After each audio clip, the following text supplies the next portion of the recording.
I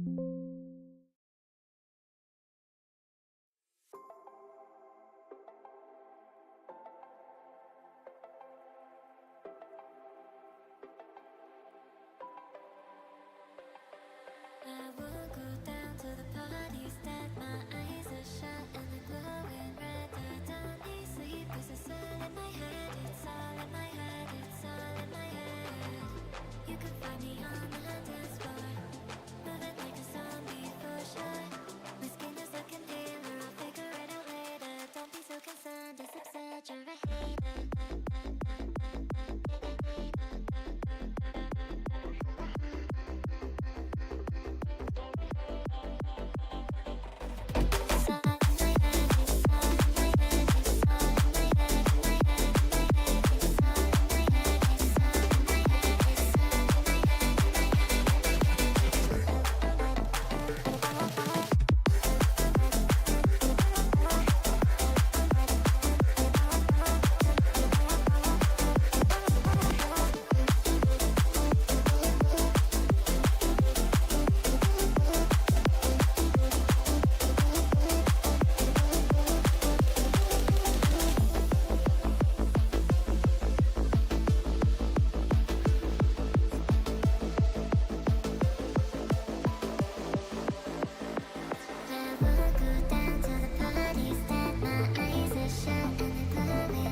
Hello, hello, welcome everyone. Obviously, there's only one person watching, that's myself. Yeah, we're going to do our monthly stream, or at least start doing so. You want to give people a heads up, I will be having to go make food at some point during this stream. And yeah, so we're going to jump straight into this because I want to go into my outpost mode for a moment and just kind of discuss a few things. I'm actually going to take my hoodie off as well because I'm fucking roasting.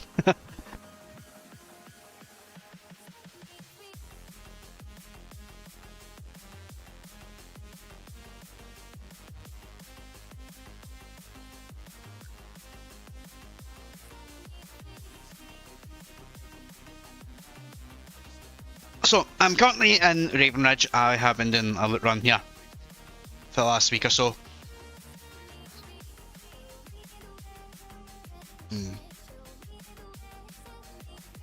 I may have to make myself a copy before the stream started, so hold on. Oh, that's a good coffee.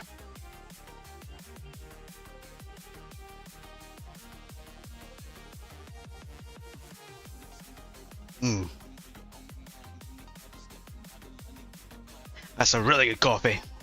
Right, so, like I said, I want to jump into my outpost for a second. So, 26 at sea. A bunch of being hired. And yeah, let's check my challenges. Spend time, easy. Loot weapons, easy enough. Those are great ones for me. So we are going to do quite a few different things today. I would like to think at least we are going to do one of those ones where we're going to do boss hunting as well.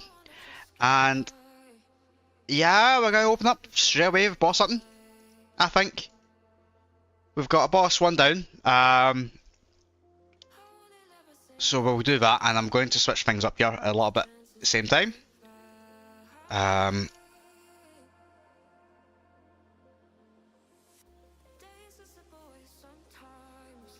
going to grab a specific weapon.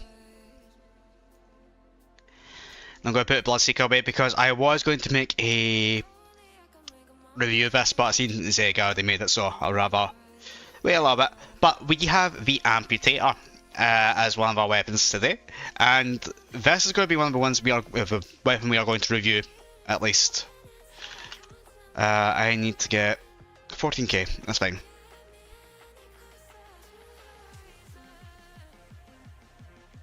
I took 17, okay.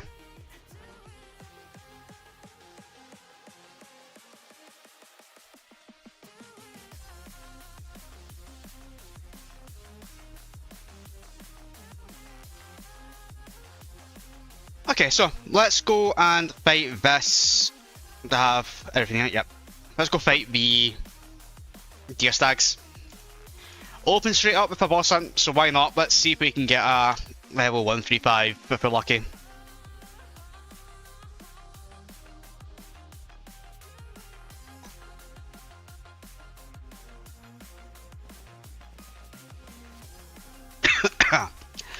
So before I do anything,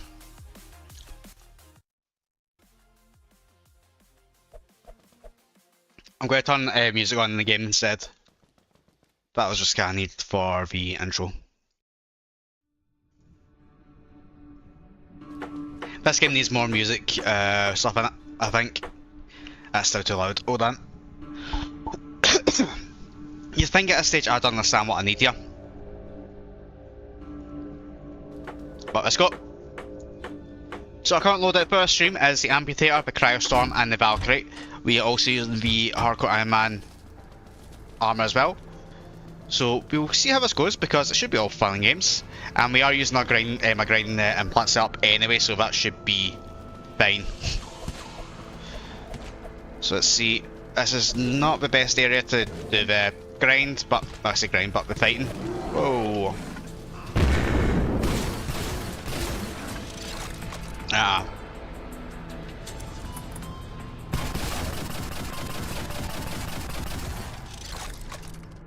It's too loud from myself, so it'd be too loud for you, at least. So, there we go. That should be fine. Alright, let's go fight this thing. Let's go that.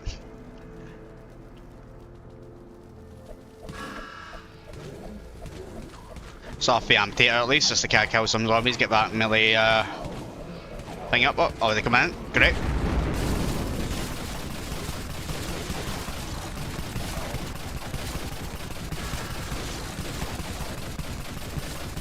Another one. Amazing.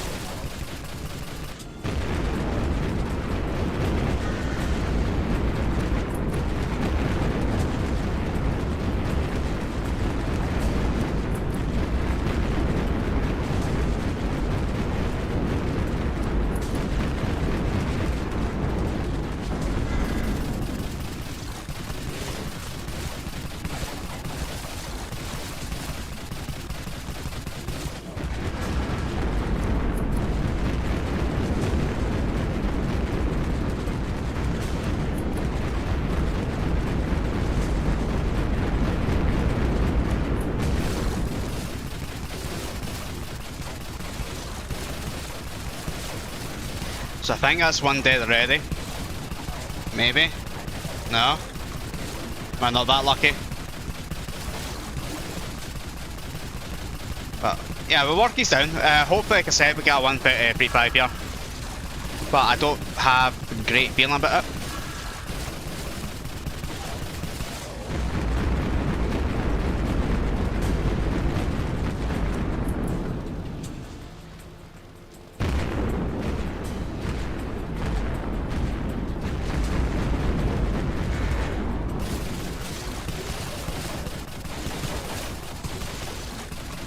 Now, we can keep them around the same area to make our life a lot easier, but we've got this extra one just popping right in saying hi, so we just need to take it down at a stage.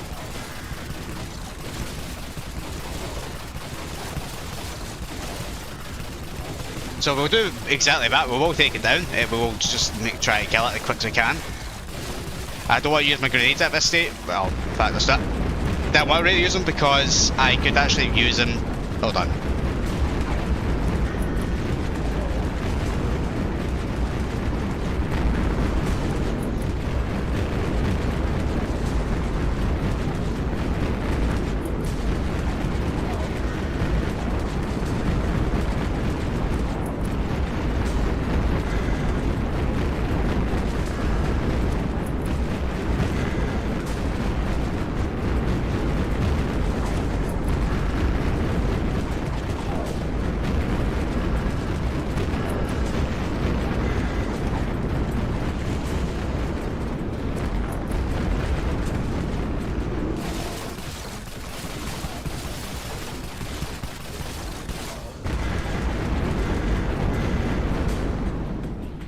And that's why I use the bulk.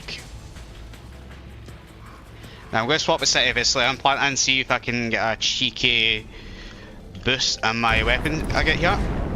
Nah, not what I was looking for, but nice try. Still shit. Yeah, the Slayer implant is such a scam. Like, bad scam. But no. With that being done, we will continue with our run I've been carrying on this week. So let's just do exactly that. Now you'll see right now, I'm actually using the amputator as well. I'm not the biggest fan of it actually, to be completely honest. You'll see why when I do the review itself. It's just kind of odd, that's the best way to put it. But let me just put the sort of inventory out here so I can actually get the most bang out my buck kind of thing. So damage, okay, I guess. Not really. But what do you expect from LE from like 2008? Yikes! So I'm definitely going to die using this. Great, love that. So I want to finish my coffee actually, because that's actually a really good coffee.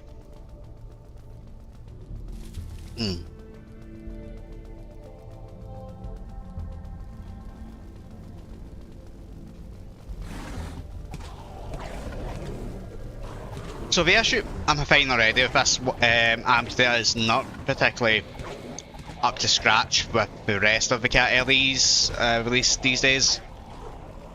It's actually quite lackluster for what it is. Well done. Just to kind of clarify as well, I've actually been suffering from a cold for the last week now, week and a bit, so apologies.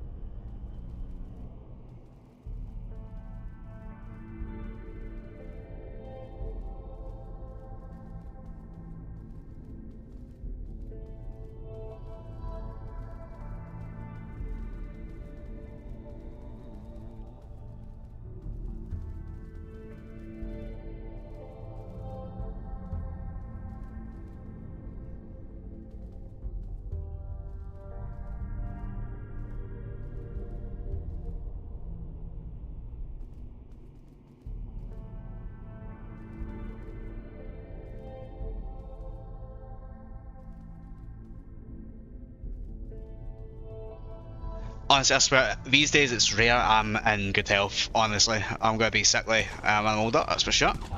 But hey, I'm nearly hitting that age. So, with today's stream, obviously it's kind of the first of the next 12 months at least, or at least that's the plan.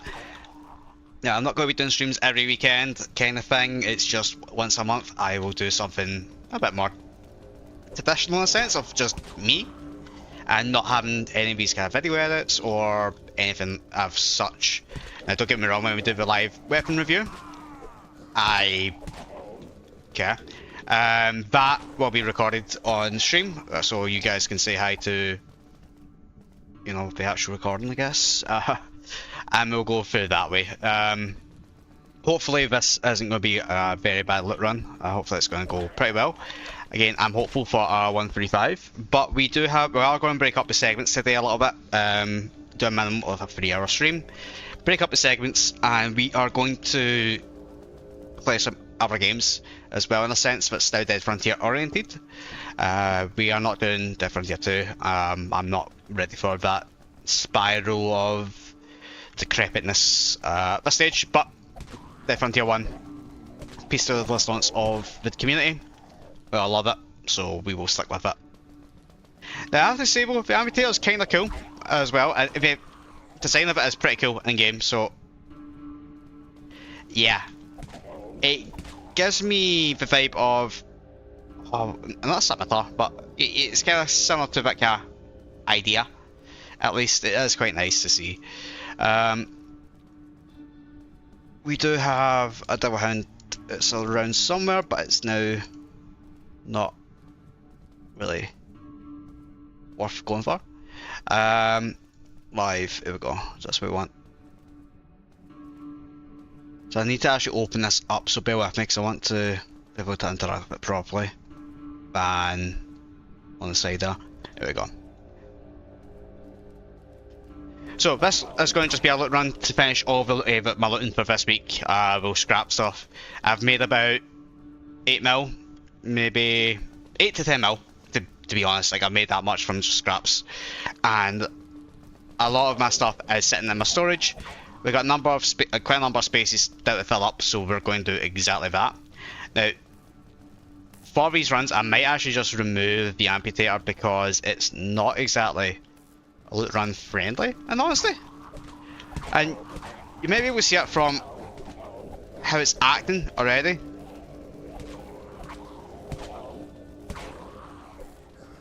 At least I don't know if it is shown, but the thing has no range. Absolutely no range.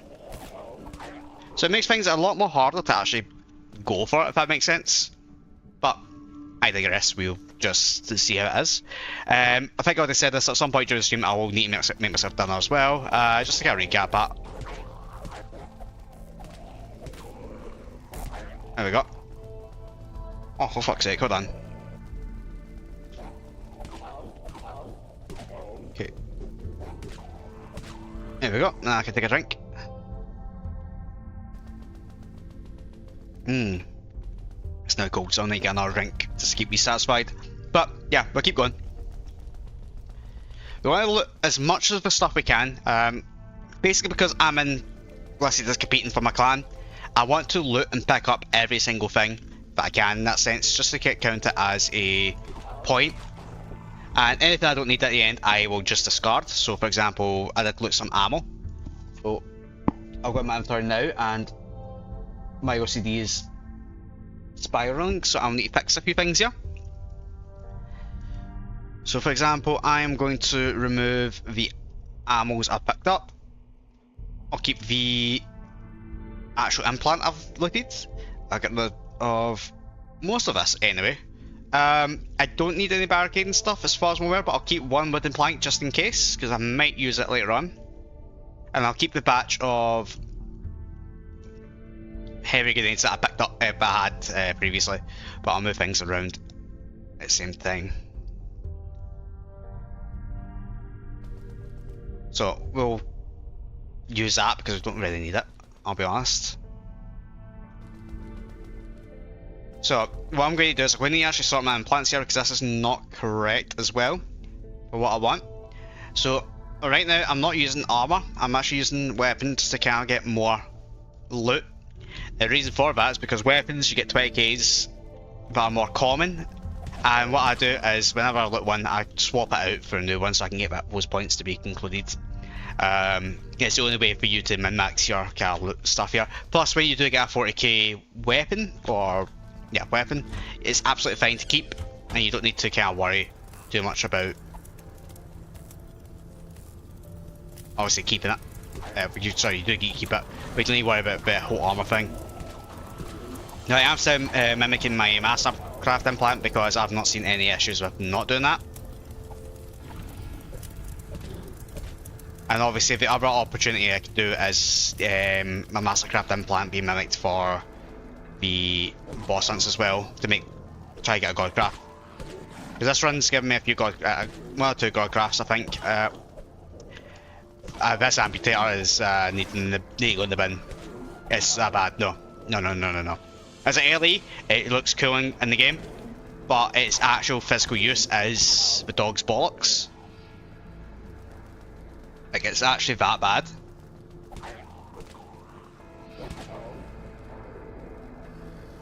And people say, oh, it's a skill issue, but it's not.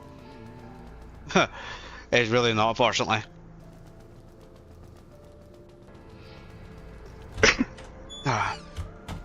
But this one's going pretty well, actually. I have to admit, it is going decently. Even if we've done that. Where's the range? Hello? But the range on this is really drastic. It's like 1 meter. Man, that's like petty knife capability, which is shit. Not too keen. But hey, I'll happily review stuff that's worth $2 bill-ish.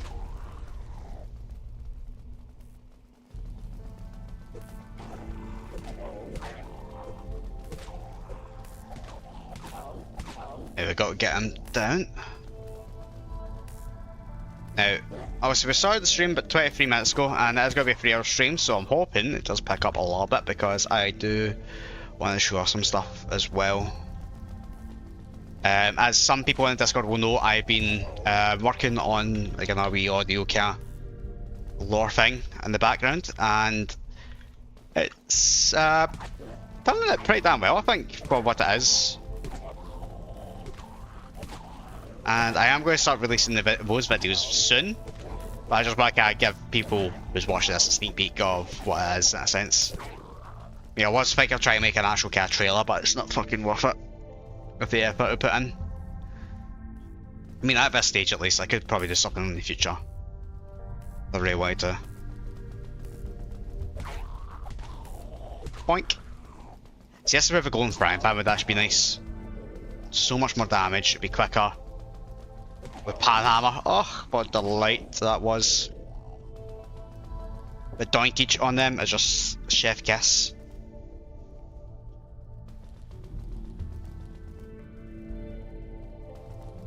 Right.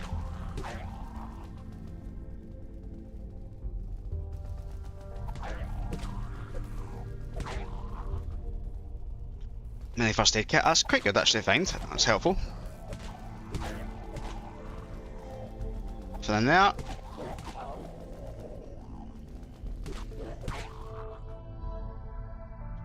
I have to admit, I'm not really particularly fond of those vomits in this place. Oh, there's also going to be a Mastercraft there. And hold on a second, for some reason, my GPU's at 50%, 50 degrees for some reason. How about you cam your tits? Thank you. Right, let's just keep going. PP shh. Let's take that, yeah, because that's another 40k anyway. We'll probably let another batch of implants to be honest. Normally do with them here. Like, if you were to see my implants I've looted, it's a good number of blues. Okay, now we're full. Now we need to empty our inventory again, so we'll do exactly that. Get the that, eat that. I'll get the that batch and take that batch. Keep the 20k's because we'll do stuff with them later on. Get rid of the nails. And get rid of that wooden planks here. Now I'll take these wooden planks here and just continue that because we've got 12, well, 12 spaces. So rinse and repeat just to get those loot points. Oh, don't want to talk. And what I probably should do is, when I do these streams, I should probably go into multiplayer. That'd be a bit more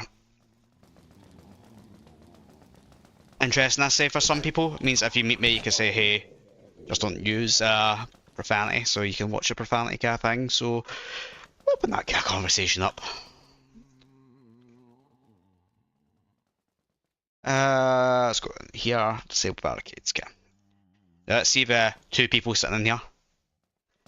I lied, there's nobody here. I swear, Raven Ridge is dead. Like, there's actually nobody that comes this place. Ah! Fucking knew it was happening. I'm actually going to die in this run. And it's going to be because this amputator is so shit. Skill issue. Right, let's actually try to survive here.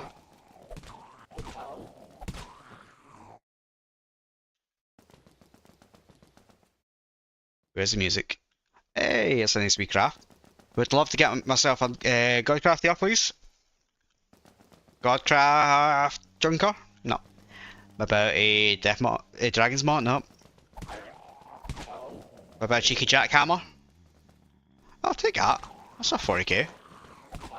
One thing you'll notice as well, I am still doing my grind for the masteries. I am now thankfully at 5% shotgun and still the same SMG, but I'm actually higher at the melee. I've been using a mix between the Santa Slayer, Santa Claus, and the Bloodseeker, and I'm very much set on there are specific areas that they all shine in, even for lower ranges and such. But I do have a preference, and I'll be honest, it's not the one you think it would be. And I'll clarify on that, it's the Santa Slayer. That's the best one. More damage, more hit per second, and it scales very goddamn well sticks for some reason. But obviously Santa Claus is just chef kiss as well.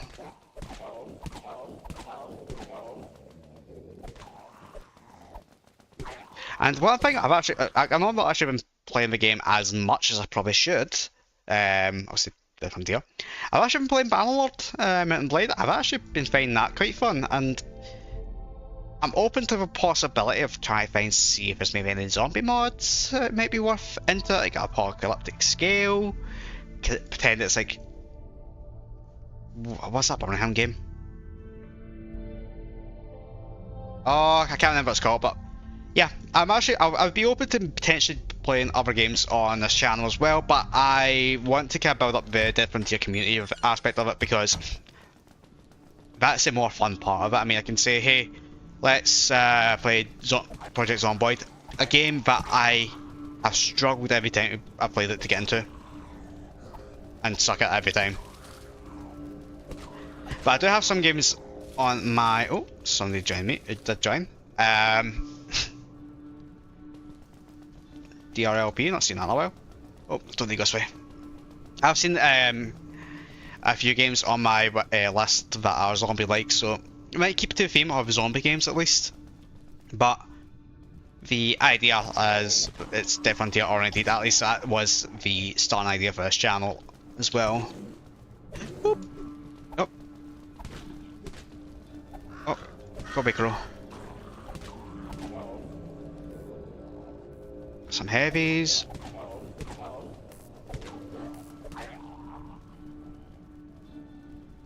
More shite. Hold on, I'm going to close a few things down here, but just in the background, don't need them on.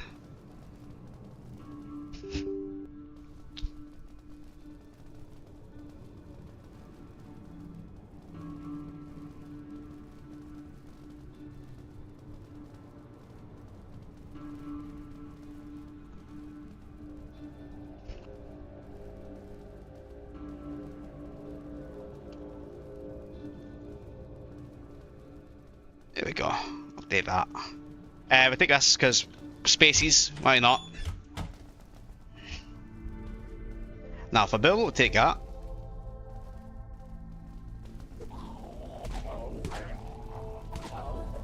Oh, you know, I can't be arsed if I empty it anymore.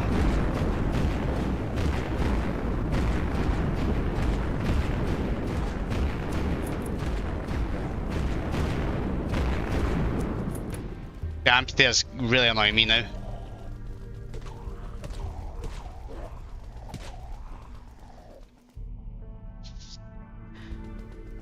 Alright, we are going to be doing the live review very soon. I think instead I can't use this going forward.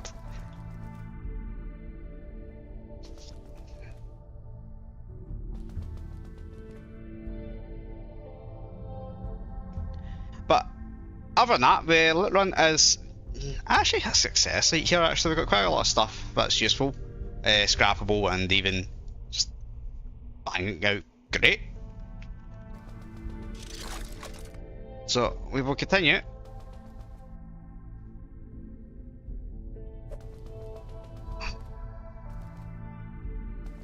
Beyond broken brown pair. Like Clayton, please fix this. That's broke.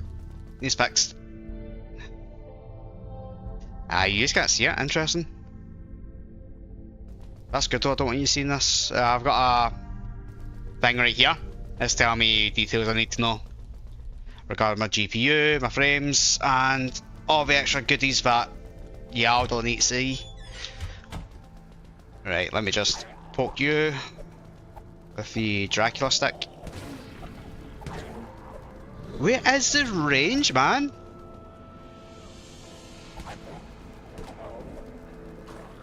Now, that's one thing I think the amputator generally needs a buff at this stage.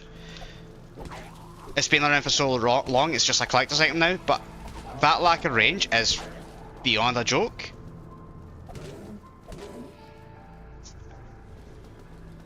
It needs to be bigger.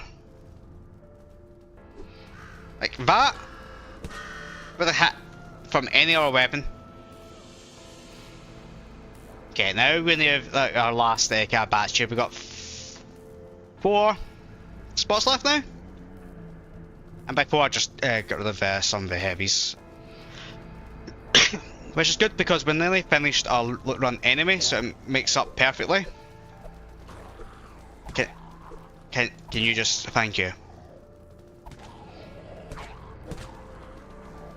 Honestly, this thing's gonna be the death of me.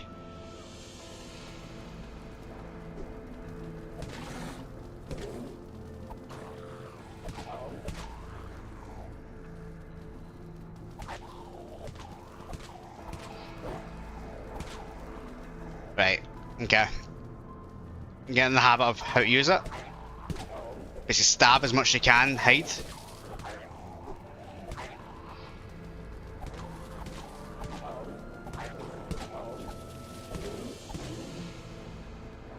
We take a reactive because that's good for the other mastery I'm doing.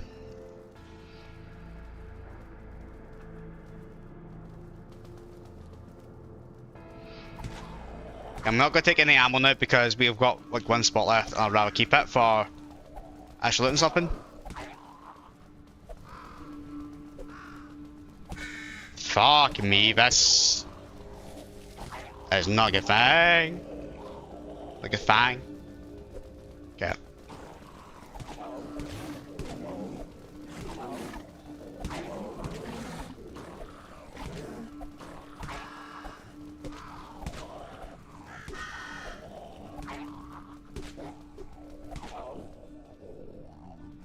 And part of the issue as well, what I'm noticing is, see, because there's people also spawning in here, it is causing more zombies to come as well, which is actually really frustrating.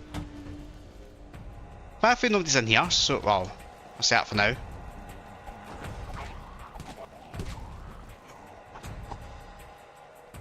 But let's hope we can... Yeah, I can't take that. So just before we barricade, I'm hoping we find something that's good that I can say, okay, wait, we're going to wait for now. Like, for example, that would be a great thing if it was like one of the last spots in the place. But we've got plenty of more spots right now that we can loot. So that's not the end one for us. That is a good amount of money. I've got one spot here. Survival implant, it's a shit implant, but I'll take it.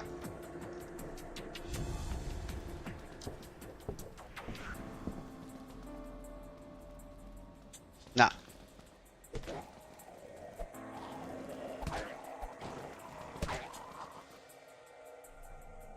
First aid kit, I'll just use it because, yeah, why not? Can't use anything. No, I don't want any more heavies unless it's like thousands. Thank you for missing your first hit. More gas. So I'm not going to get lucky here, I don't think. I'm not going to get another weapon. This is my last spot. So if you ever were in a situation where you used up all your loot spots and you want the kid, on the off chance, leave it the place, go back in, and sometimes your loot spots reset, which they've done for me here.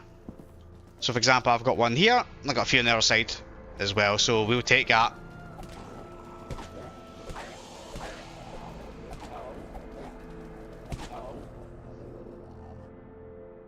And obviously I'll take all the money I can get. This actual loot run's been cash shit, actually, when I'm looking at it. Like, the stuff I've got in here isn't up to my standard, and I'm going to need to turn my fan on for my PC just to kind of kill it down, because it's actually pissing me off. It's actually for some reason too warm. Where's the range? Jesus. Yeah, no, we're not really... Nah. That's not good enough.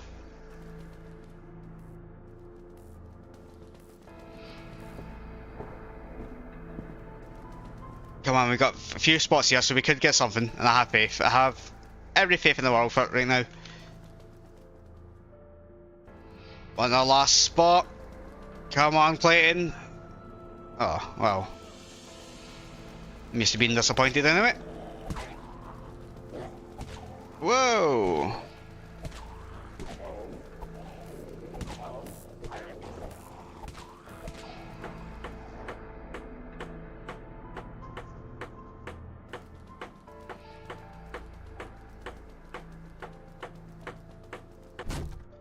But I do love the fact, obviously, if I don't have to host a giveaway. Okay, that's interesting. Let me shut down all these inventory stuff here. And let's do myself a favour by repairing this and that only. We'll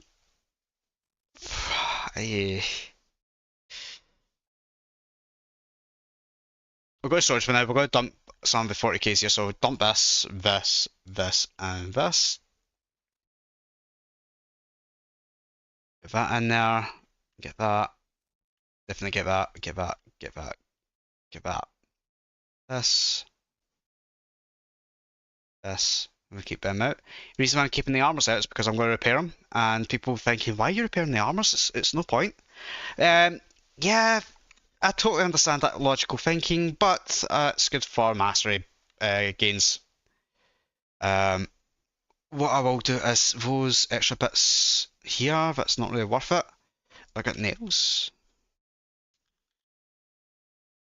Nope. A few more kits. Should actually be enough for what I need. Okay, so I'll pop up there. I'm going to go grab an MRE, and what I'm going to do is I'm going to play some music whilst I'm here.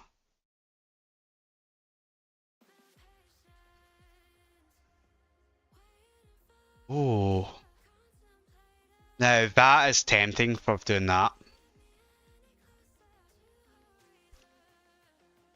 Okay, what I'm going to do for now is I am going to take this amputator off because I don't want to use something that's really a hindrance for me right now. I'm going to turn my fan on because it's crazy hot right now. What the fuck?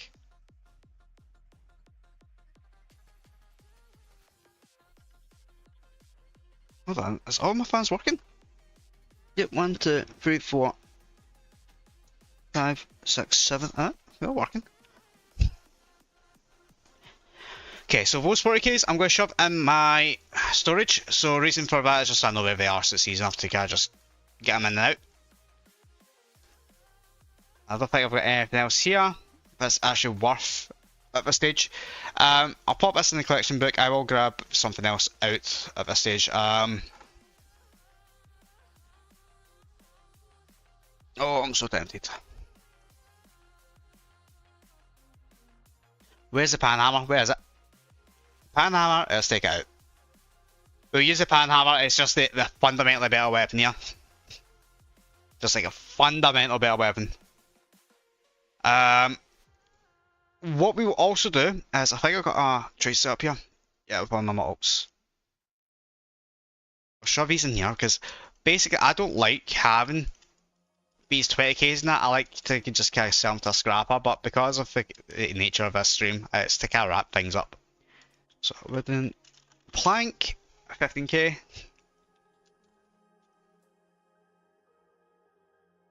I'm one of the cheapest on the market right now. That's good. I could up it to 6K actually. Yeah, let's do that.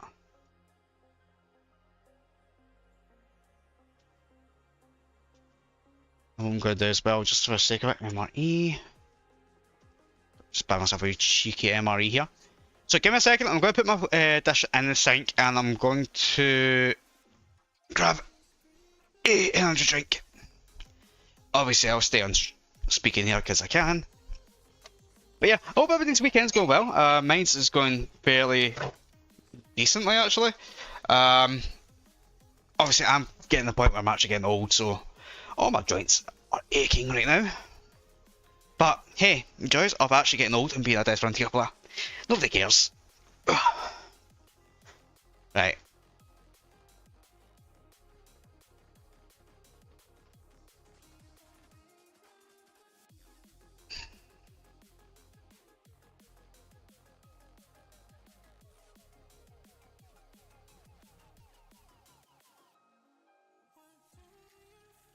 Right, okay, so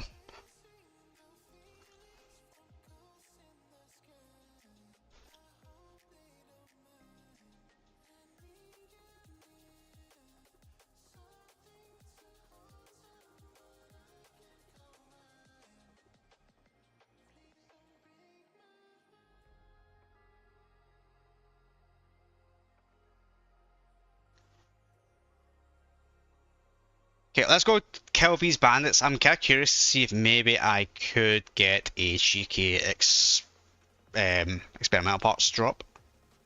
I do have a kit on me, I'm sure, I think. I'm not too keen now. But we'll see. Closest bosses. Oh. I wouldn't mind doing that actually, that's not a bad.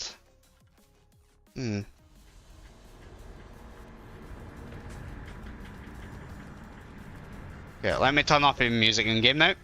We'll just keep this on in the background. Let me check, because I've got 36 spaces. That's it. MRE, I'll just fucking eat it, why not? All the MREs are mine now.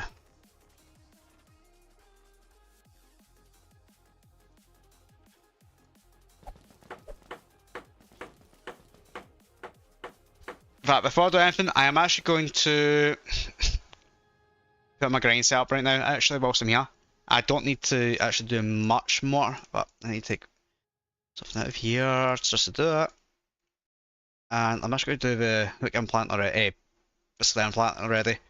Just in the off chance that it just instantly gets in there. I can just go like, yep, get mine, let's go. Hey Lola, you okay? Haha! Now this is peak content.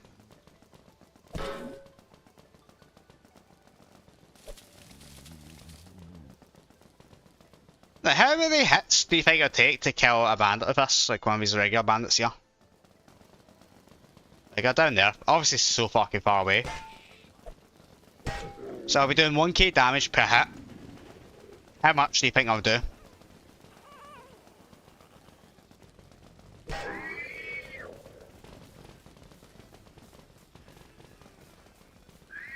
Red pistol.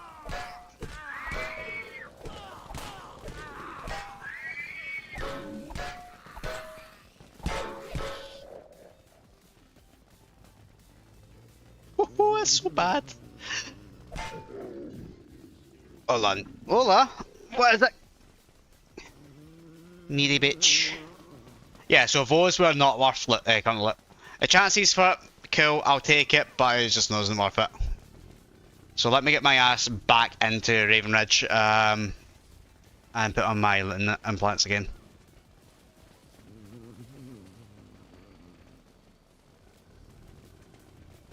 Oh, it's so not worth it. It was that. That's actually quite funny. For what it is, that really was not worth it coming here at all.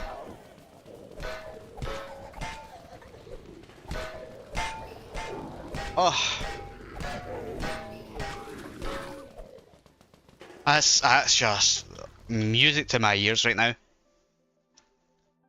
So let's continue on the run. I'm going to just go as if I just came out of the place because I need to do that for my OCD.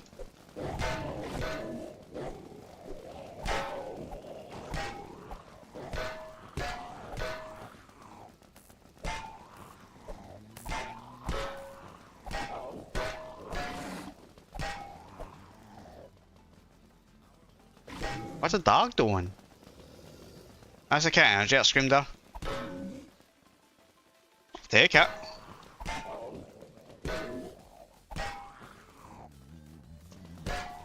Lola, I swear to fucking God. If I go to pet you and you run away, oh, we're gonna have issues. Hold on. I've got you, come on. Come here. What's up? What? What? What's wrong? You're not gonna bite me. Oh, you're thinking about it. Don't you dare. Oh. Does that finger taste good?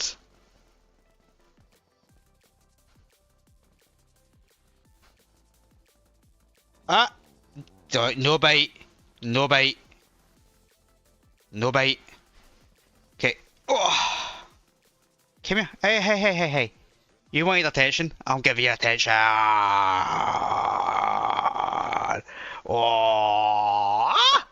Ah. Okay, bye.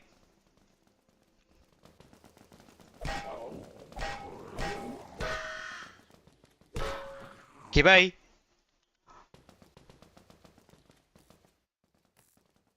Oh, I just realised the panhammer sparkles. Oh, that's so fucking cool. I need a golden gun now. A golden deagle. That's all when Clayton needs to do. A golden desert eagle or desert fox, and we'll have it. The pimp pie for a trifecta.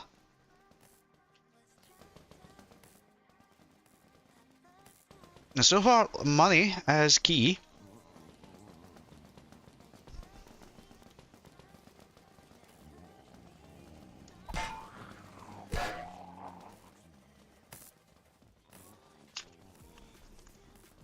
Let's just ask. Everyone's got any good loot. Let's see.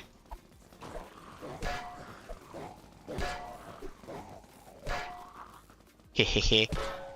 Nope.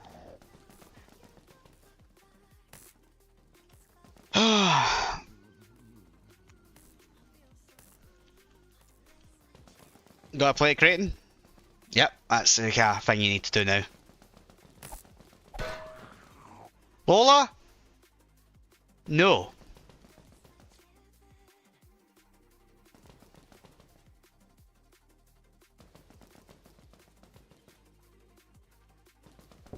Yeah, to be fair, I've actually not looked at blue in a while, actually. In over 1,200 loot spots, I've looked at blue, and it was a bioreactive, and that was it. I've not looked at anything else since, so it's a bit interesting actually. Ah, he's got the thingamabob, he's got the spirit pumpkin head.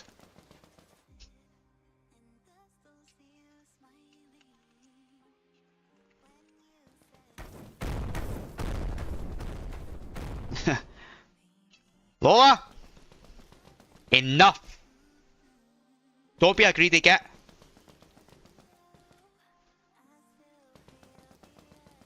Obviously you guys don't hear in the background, but my cat is spoiled.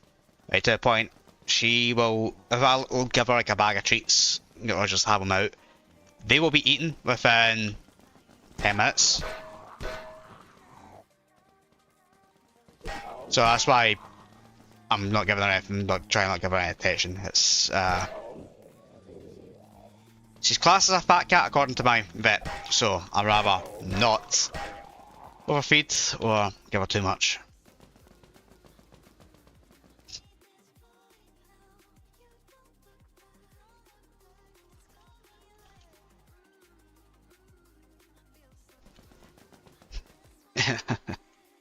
Wind this guy up.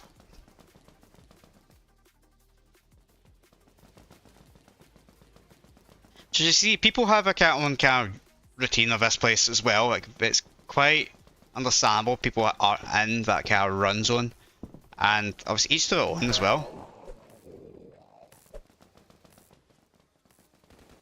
That's not a dark pumpkin head. Shut the fuck up.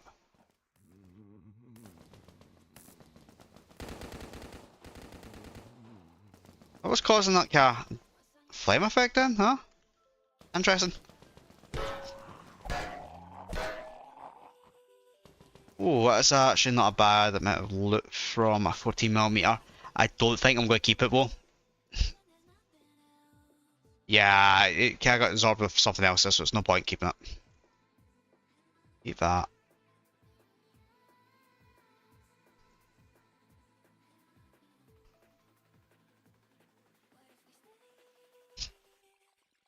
So if I find, I've got nails, so I'll keep the nails on me for now because I will use them with the other arcade kit, at least, to make it, at least. That'll make my life a little bit easier. But you can see it's like night and day when it comes to using an actual decent melee weapon. It's so much easier. Especially when you're doing nearly 1.5k damage, it's just amazing.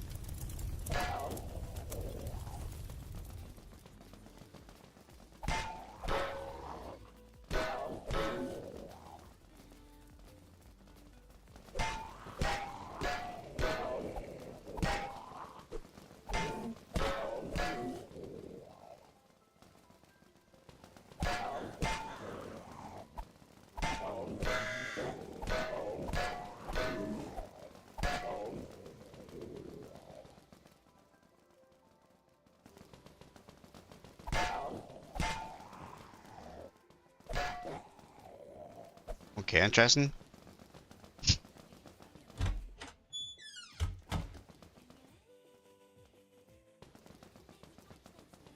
Yeah? Okay. I think I know what I'm going to do now.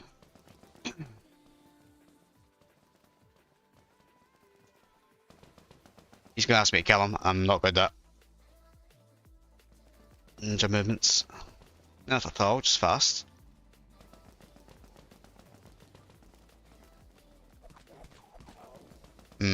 I'm actually debating going to fight one of those boss hordes right now. I need more ammo in the explosives department, I think. And I need to think, how do I want to do it? Because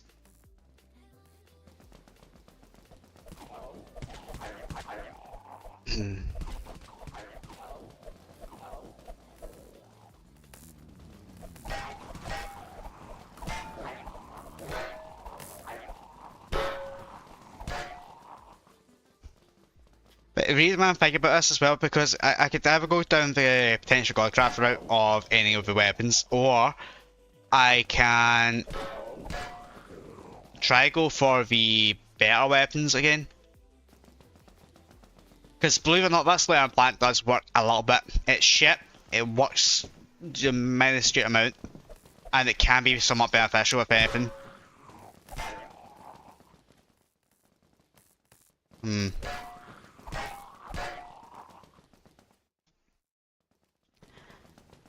I need some more grenades before I can be convinced. I'm definitely going for it.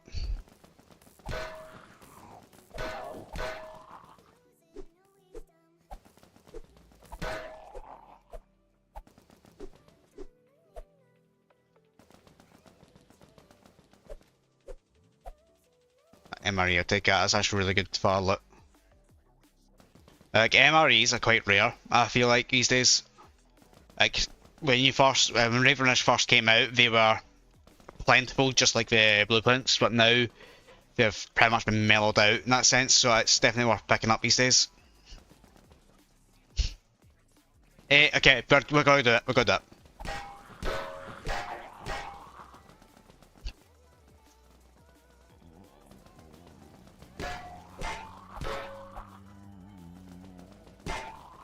So we're finish in this bit, then I'll loot the canteen and I'll go fight the bosses. Like that's the plan. I'm going to figure out how I'm going to switch between my. In fact, I don't need switching blitz really though.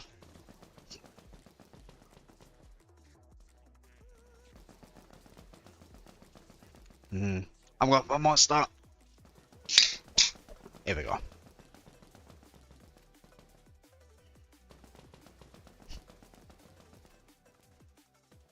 First aid kit. I'll need to keep a hold of it actually, because that's going to be quite helpful. I am going to get hit. Doink! That's a good wee craft. That's a good wee craft too. Actually, I do remember there was a big bug that I had to report as well that was easily abused because spaghetti code. To kind of discuss it in a sense, I need to be careful because I think it is resolved completely, but it could still be instances of it not being resolved. So basically, when Ravenrush first came out, there was an error within the code where see any weapon you discarded from this point.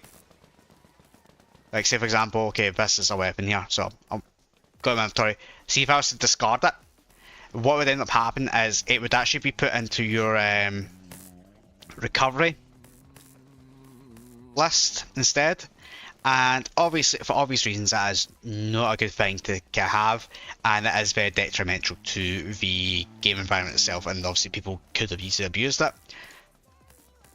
I don't know who actually had abused it, or if it was even noticed for the most part as far as I'm aware. Nah, I'm gonna leave it now. But yeah, so you could come here, grab this, scrap it, keep looting, and as long as you're within your 2 hours you can grab it for free and re-scrap it for actual money. It was a crazy bug. Like crazy.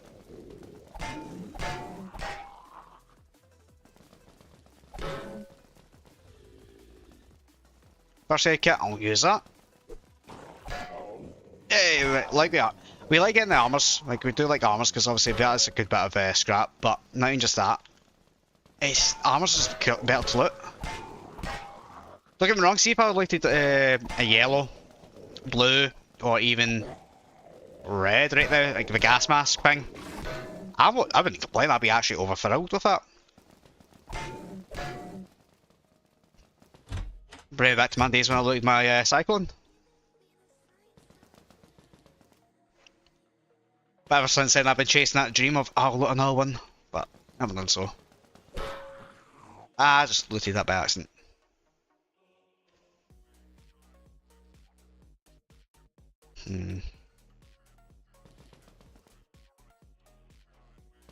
So I'll look the outside of this place and I'll go hunt. Oh, that could be good.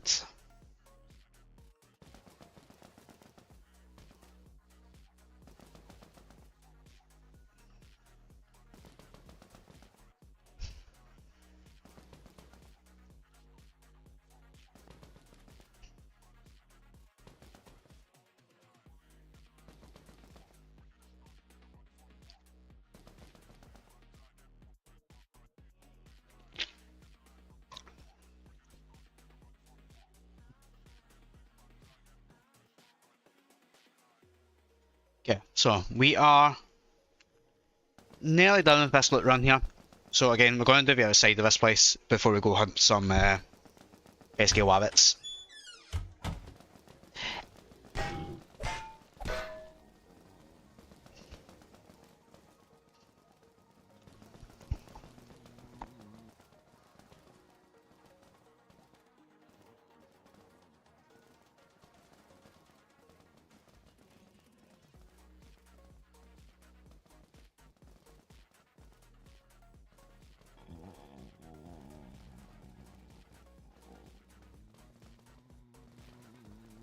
Like I said, I have not been fucking well properly in about 3 fucking months, and it's taking its toll, that's for sure. Right, let's see, where is it? Oh, fuck me, okay. Right, we'll do, like I said, we'll finish it here, then I'll start making my way down there, because it's going to be fun and games, because we've got the Valkyrie, we've got the Cryostorm, and obviously the Panhammer. It's not going to really do much in the grand scheme of things, but that sound, we'll work with it. Wow, my star actually came out there. Ha ha ha! Delightful!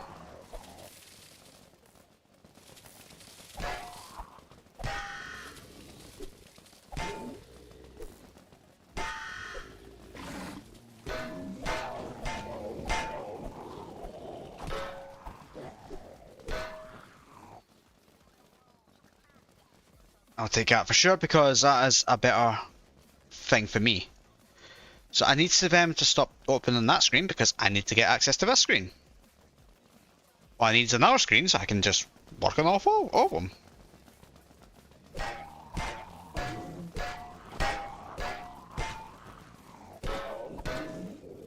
Okay, perfect. So that's actually not gonna work. Shit, okay. We'll do this. Okay, I can withdraw to my bag, which is interesting. We'll do this, we'll go grind. Pop that back in there.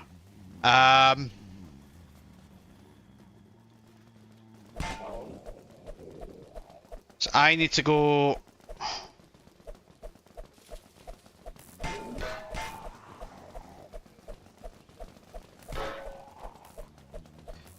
down 1, 2, 1 right, okay. Just go 1 right now. So 3, 4, 5, 6. Oh shit, okay. Didn't know this place was fucking stacked. Okay, dokie, I'll take it. Up.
One. 2.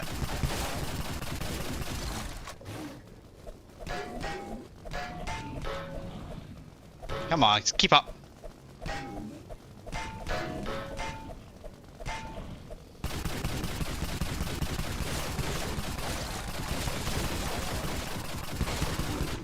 Whoa! Didn't see that coming.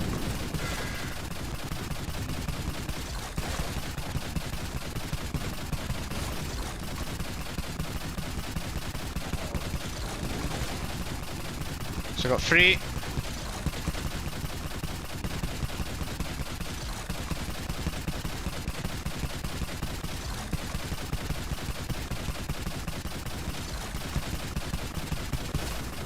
Four.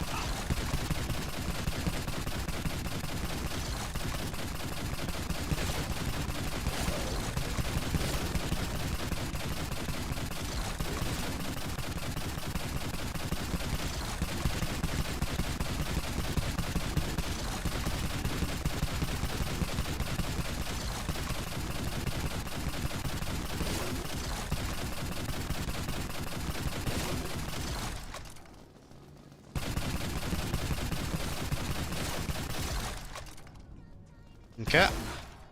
This is where we do this. Swap out for the Slayer plant and we'll see how that goes.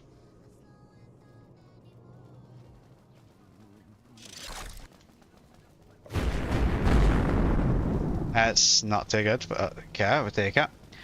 We will use the MRE here. 1. We'll take it, I guess. I'll get rid of the first aid kit. 2.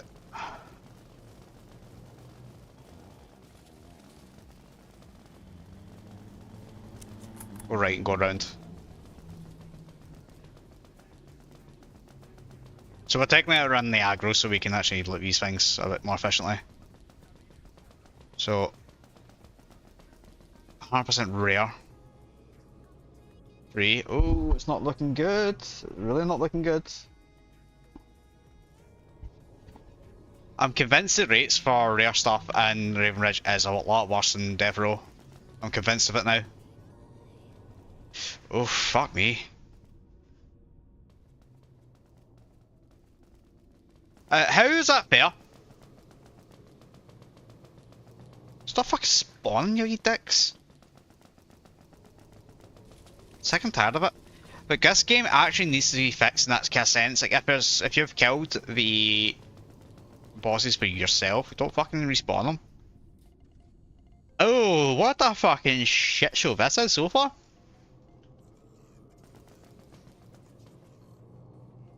That's a fucking yikes. 1, 2. Is that actually? I've looked at like 4 or something like that. Grinders from this boss, these bosses here. That is a disgrace. Holy shit! How many zombies does it maybe here? Kill them. Yeah, I've looted all 6. That is a fucking disgrace. That needs to be looked into. That's nah, that's not even funny.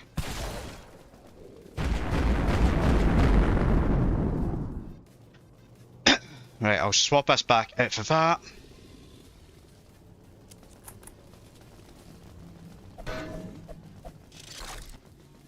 Now don't get me wrong, I don't mind increasing my mastery, but fuck me, that's bad. Now this is a zone I actually never loot these days. Like I actually never loot. There's nothing in these zones. I guess. Oh, it's fire. Let me run it there. Damage is not particularly a good zone. I think what you should do is every entrance to this place should have some sort of unique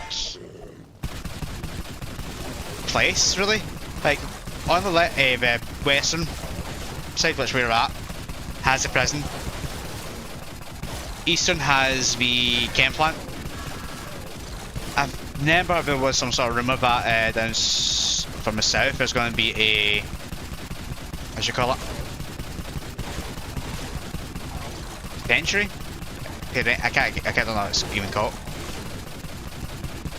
Or crematorium or something like that. It was maybe something interesting, but it just isn't.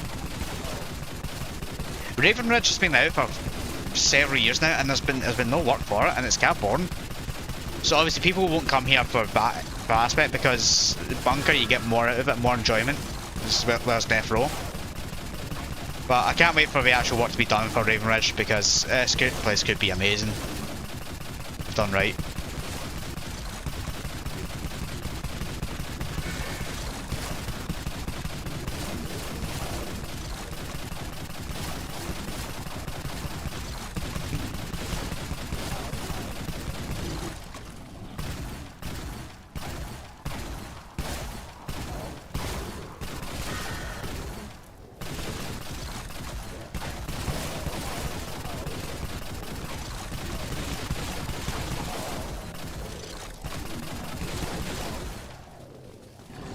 one more.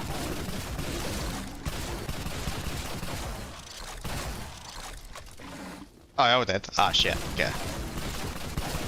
There's no one there, so just kill it quickly.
Finally, thank you. Again, I'm choosing rail weapons over Godcraft, so... Ow. Let's hope it works.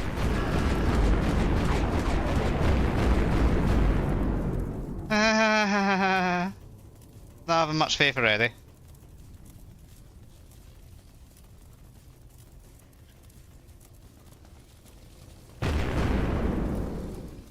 Oh, this is gonna be a barrage of shit.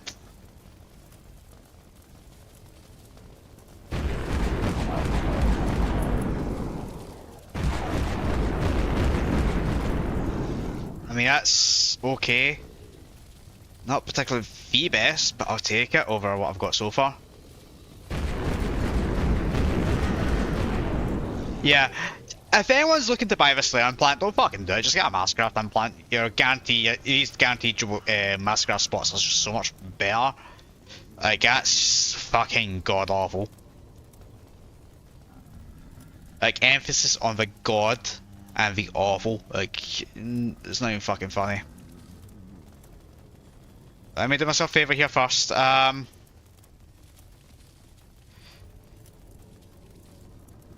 Withdraw. Let's go to looting. Let's do that. Let's change that from that to this. Put that back in the bucket. And loot it.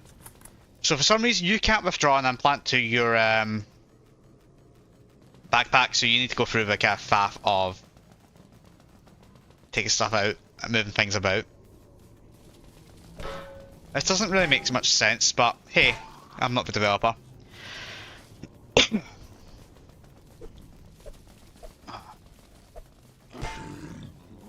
Yeah, I'll take it. There's going to be something else here I can remove. Yep, instantly. So this actually has turned out to be a very good loot run as well. Obviously we've done quite a fair bit of bosses, but there is a lot of Massacraft stuff here, which is very bueno.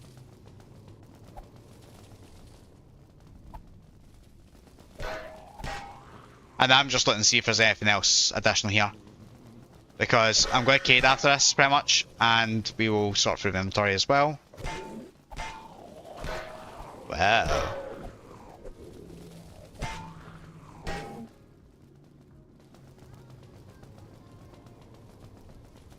Because we're going to start breaking up the segments a little bit now. I've been streaming for, what, roughly about an hour and a little bit? Hold on, let me check.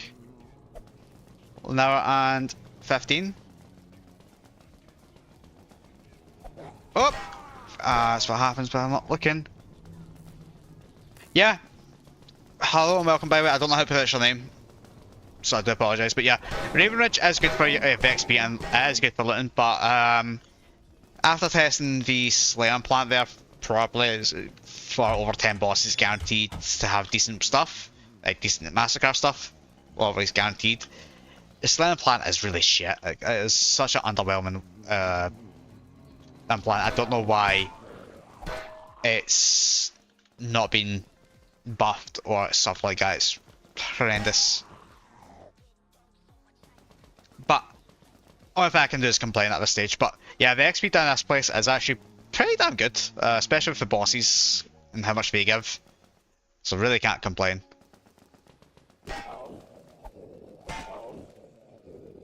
Hey, that's a good bit of loot, actually. Have I got anything that's 30k left?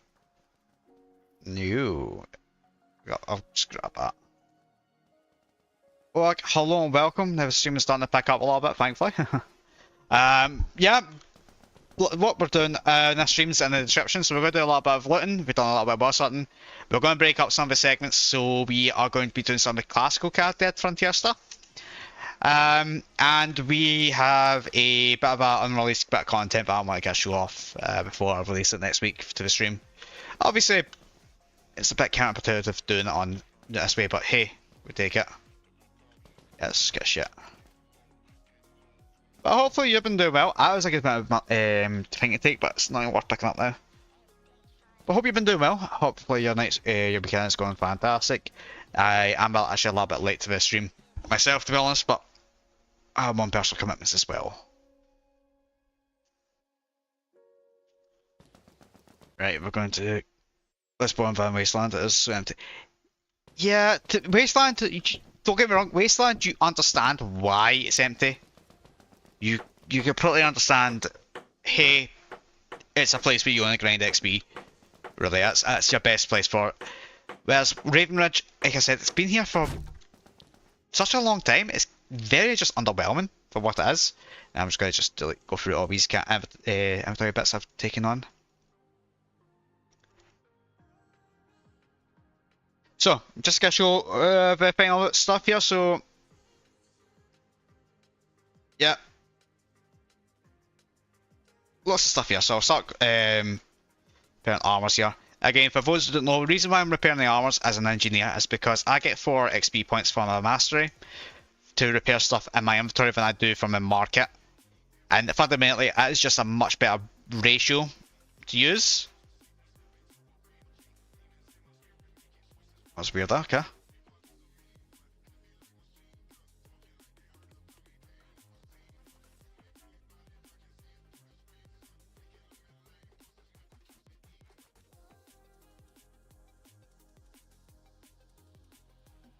Yeah. So I'm going to shove these things in here now. On my 40k's, at least. I'll review all the cash shitty stuff that I know it's potentially not. So that's fine. I'll put in there. Put in there. This. It's the panhammer. It is very, very, very fucking good. I can't even exaggerate how good it is because it's good.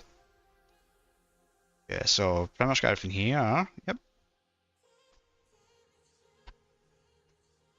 So I should have, yeah, been blanks my soul. What about challenges have I done? Ooh-wee. Yeah, the sound, the doinkage, if you've seen my hardcore video of it, it is just so good. That and the actual golden frying pan is just so good.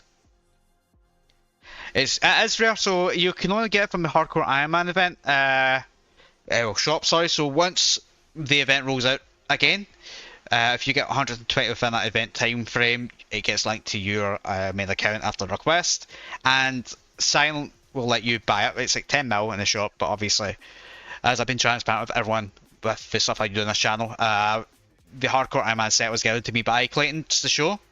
Is it stronger than Doomstar? There's not gonna be one here. I don't think so.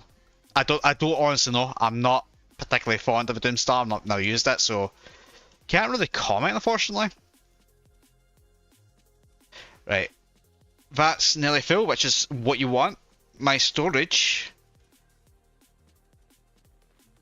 is nearly full too, which is again another thing you want. So what I'm gonna do is go a quick pee. I'll be 2 seconds.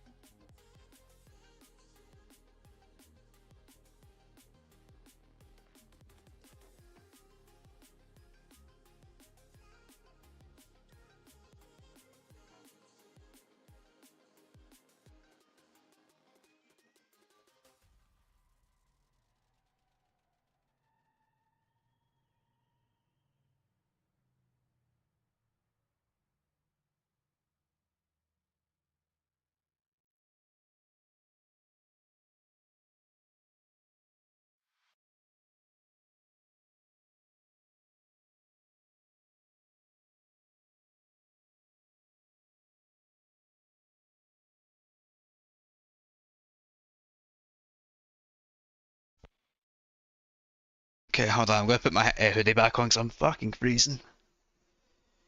Oh, Jesus. Now, I'm trying to think what would be like a thing I would do for a stream.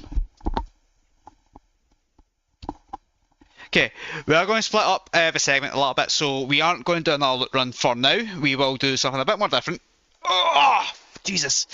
I do apologise. I am getting old, as I said at the start of the stream, so it is a bit difficult. So let's do this. Need to make sure it works first.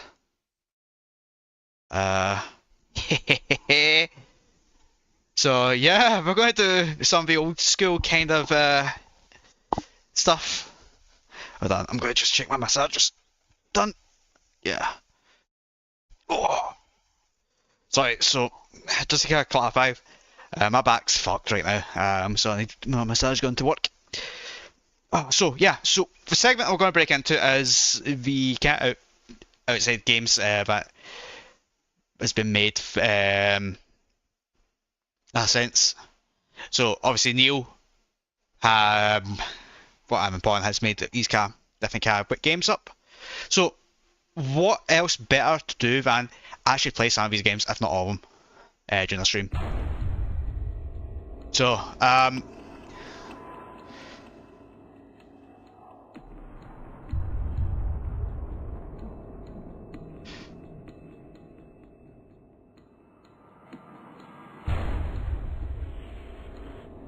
okay. So that's that. It started as a normal day, just like any other.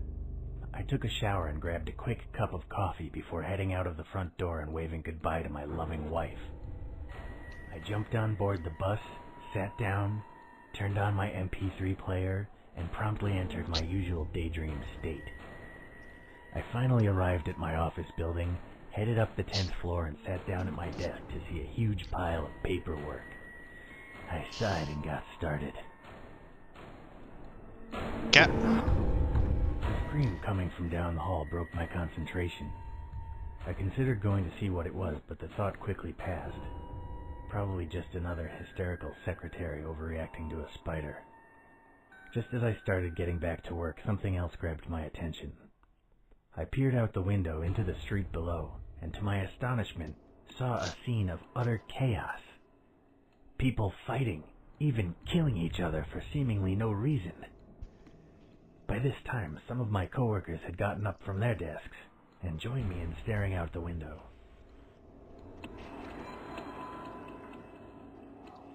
So, this is one of the games that I've seen outside of the Frontier. Obviously, this is already created by Neil as a side thing. These were created when I was playing the game, so it was quite good to see. So, The radio began blurting out all I've not played kinds these in ages. It said that a new breed of Or these virus ones. had been discovered, one that would change its victims into a homicidal maniac. This virus was highly contagious and spreading rapidly. Their advice was to stay where I was, and that if I were to encounter an infected person, I should try to destroy their brain. At this point, I felt myself entering a state of mild shock. It was obvious that whatever was going on was serious. Yeah, with low pleasure and that a content, significant I've percentage got of the ad block population on. were going to be killed or wounded over the Number course of 6 the next cells, it would few work in days. this stream. My thoughts quickly turned to my wife. Was she okay? What if these maniacs were near our home? I knew that the phone lines would most likely be overwhelmed, so I decided not to waste time by calling. I headed straight home. I began to make my way through a series of corridors that lead to the elevator. On my way, I noticed a struggle out of the corner of my eye. I turned to see a disfigured man frantically clawing at and biting a young woman's leg. Blood was already pouring from her multiple wounds. The woman cried out for me to help her. Fuck I up. continued down the hallway, ignoring the woman's cries for help. She would have been infected and it wasn't worth the risk. I arrived at the elevator, but But to my dismay, it seemed many other people had the same idea. I heard a ping and the elevator doors slid open. In a split second, the large crowd of office staff pushed and shoved their way into the tiny metal box. Let's jump out window. I quickly made my way down the stairs to the ground floor. Sure, I was a little out of breath, but at least I saved time and avoided a potentially lethal situation.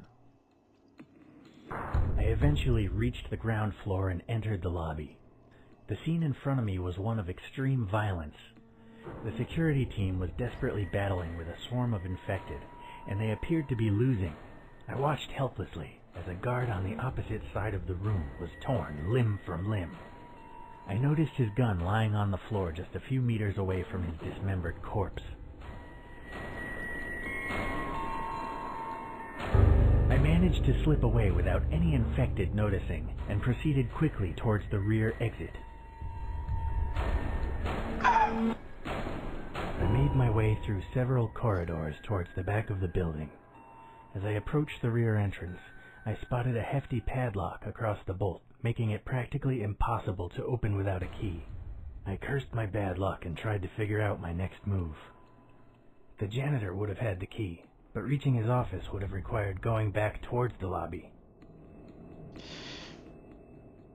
I realized that breaking the door down would be impossible, and that heading back would be too dangerous. So I set about searching for another exit. So far, just to clarify again, I've not played this side game in about 10 years. I remembered that there was a small window in the male bathroom just a few doors down the corridor. I arrived at the bathroom door and pushed it open. Suddenly, I heard a bestial roar coming from further down the corridor. A dozen infected had spotted me and were now heading in my direction. I quickly entered the stall and spotted the window I was thinking of. However, to my dismay, it was much smaller than I had remembered. Ah, shit. I thought that I would probably fit, but I knew it was going to be a very tricky maneuver.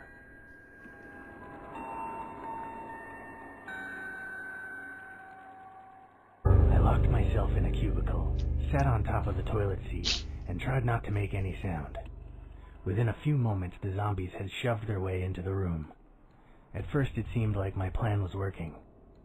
They spent a few moments stumbling around, not able to find me. However, I didn't know the infected had such a keen sense of smell. It wasn't long before they realized where I was.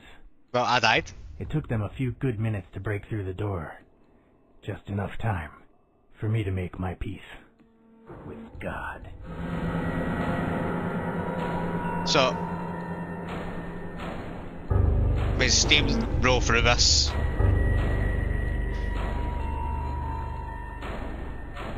But, hold on, I pressed the wrong finger.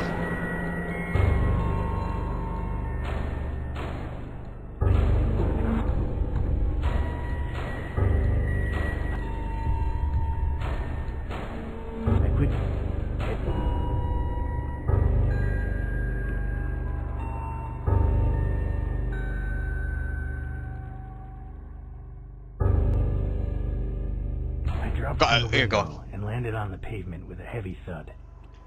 Looking up and down the quiet back street, I tried to decide what to do next. Eventually, I came to the conclusion that my best bet was to head to a main road and try to steal a vehicle or catch a lift. I jogged down the quiet street for a few hundred feet before stopping to catch my breath. I looked up briefly and saw a little girl wandering aimlessly in the middle of the road. I realized that the girl was most likely infected, and therefore I decided to ignore her and continue down the street. I eventually arrived at the main road. As I suspected, the scene wasn't pretty. In every direction I could see people either trying to fight or flee from the numerous infected. An array of dismembered corpses already littered the streets. I suddenly felt nauseous, and within a few moments I was vomiting my breakfast all over the pavement. I wiped my mouth with my sleeve and looked up to see a bus driving down the street. The number was the same as the one I usually took home, There appeared to be a lot of people on board already, but I thought I might be able to squeeze in. I realized that getting on the crowded bus probably wasn't a good idea. One thing I'm going to point out is the writing for this isn't actually that good. No escape.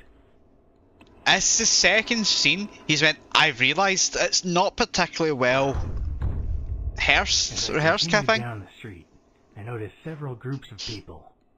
Just I noticed as well. Was a group of men with rifles. They appeared to be having fun shooting the zombies rather than trying to escape. In the alley, I could just about see a group of teenage boys armed with a variety of makeshift melee weapons. A few meters from where I was standing, a paramedic and an armed police officer were helping a wounded man, and as I glanced over my shoulder, I saw a group of survivors from my office building, heading in the same direction. I decided that it was probably best to team up with other survivors. Yeah, I know. I'm going to just join with the co-workers. I jogged over to the group of my fellow co-workers. They seemed happy to see me. I told the group that I thought we should try to find some transportation to get out of the city center. One of them suggested we go to the parking area a few blocks down. We quickly agreed to our strategy and made our way down the street. As we approached the car parking area, we noticed a few infected wandering idly around the entrance. There was no real way to avoid them.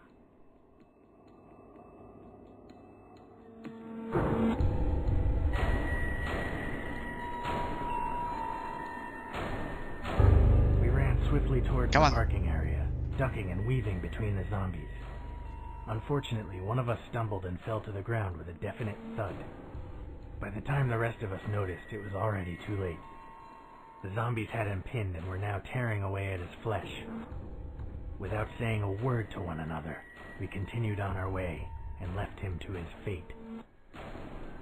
We eventually found a few different options for vehicles in which we could make our escape. On the far side of the parking area, we found a pair of road motorbikes. Closer to us was a four-wheel drive all-terrain Jeep, a large freight truck, and a convertible sports car. So this instance you would take a Jeep? I suggested that we take the Jeep, and the others quickly agreed. Having the ability to go off-road if necessary would be incredibly useful, especially since many roads would have been blocked with traffic, accidents, or... See, this is what I mean, like, this is really bad car strapped in. Jeep and peered inside. Like, back in the day, I wouldn't thought twice, but now I can really notice it because I'm older. Desperately clawing at the windows in an attempt to escape.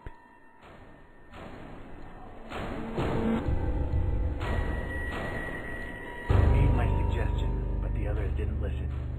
They really wanted that Jeep, and a few zombies weren't going to stand in their way. The others immediately flung open the doors and started trying to drag the zombies out. However, without my help, they were having serious trouble, and it seemed like they would most likely end up dead if I didn't intervene. Fuck it. I stepped forward, reached inside the Jeep, and tried to help pull one of the infected from the vehicle. As I dragged the rotting body onto the tarmac, I felt a sharp pain. I looked down, and to my horror, saw blood pouring. Yep, dead. More of a story, don't help people. And the fact I need to go through all this again is kind of fucking stupid as well. I just didn't realise that.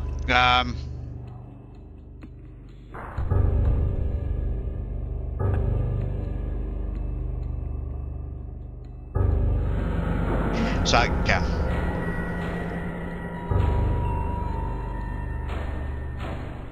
Well, fuck off now, you're actually really annoying me now.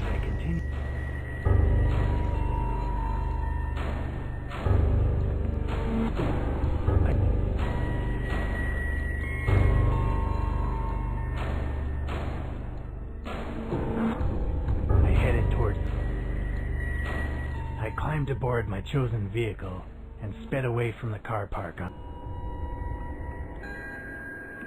I decided not to stop for gas or supplies due to the potential danger. Half a gas tank was more than enough to get home anyway. I continued down the road before turning onto the main highway out of town. However, it wasn't long before I noticed a mass of vehicles blocking the road ahead. The combined sound of all the honking, shouting, and screaming was deafening. Nobody had kept to their lanes, and cars were packed so closely together that not even a bicycle could squeeze through. The blockage extended so far down the road that it was literally impossible to discern what the cause was.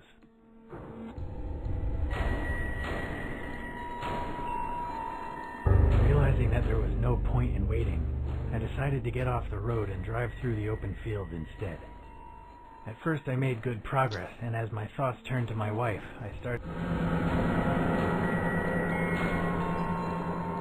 I didn't see that option.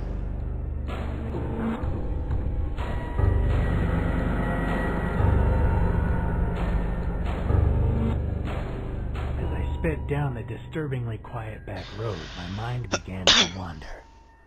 Without the distraction of imminent danger, I began to remember the horrific scenes I had witnessed just an hour ago. Images of mangled corpses flashed before my eyes, and my head began to spin. I swerved onto the wrong side of the road, just as another vehicle pulled out from a concealed entrance. I braked sharply, but it was too late to avoid a collision. Amazingly, I wasn't seriously injured, but my ride was badly damaged. I realized that without transport, I would have to walk the rest of the way home. Not wanting to waste any more precious time, I continued my journey on foot. After a half an hour of walking, I began to recognize my surroundings, and knew that I would soon be home. There were several different routes I could take.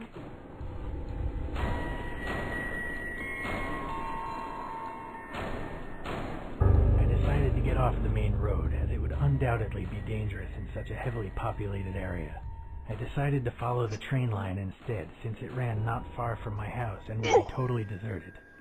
Sure enough, I didn't see another soul. I finally arrived in my neighborhood, exhausted. I knew that my house was just a little further down the street, but the area was swarming with the infected. Most of them seemed distracted by what few survivors remained, but I knew it was only a matter of time before they noticed me.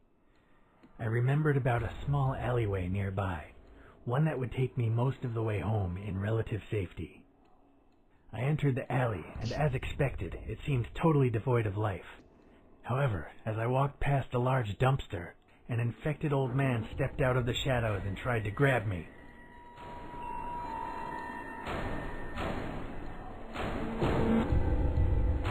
I grabbed him by the neck, realizing that he'd be unable to bite me. I pushed him away as hard as I could, and he stumbled backward. I had bought myself valuable time, but it wouldn't take long for the creature to regain its balance and come at me again. I turned to run back the way I had came, only to see that another group of them had followed and were now blocking my retreat. My only hope was to try and get past the lone infected.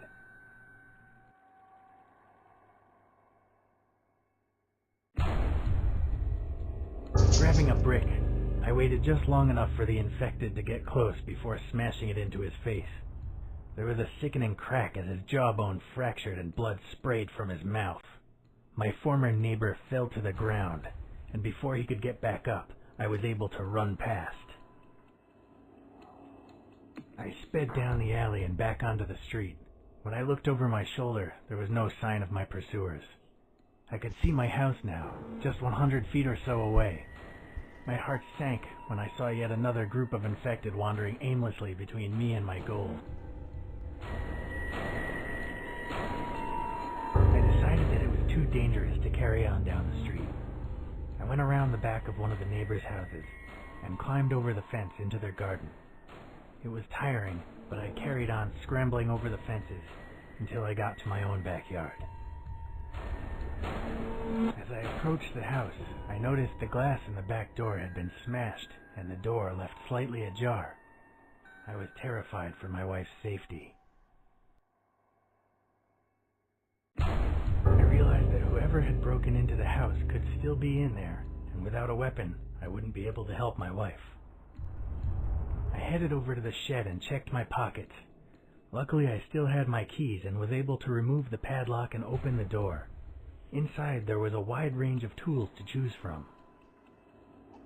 We take a shovel.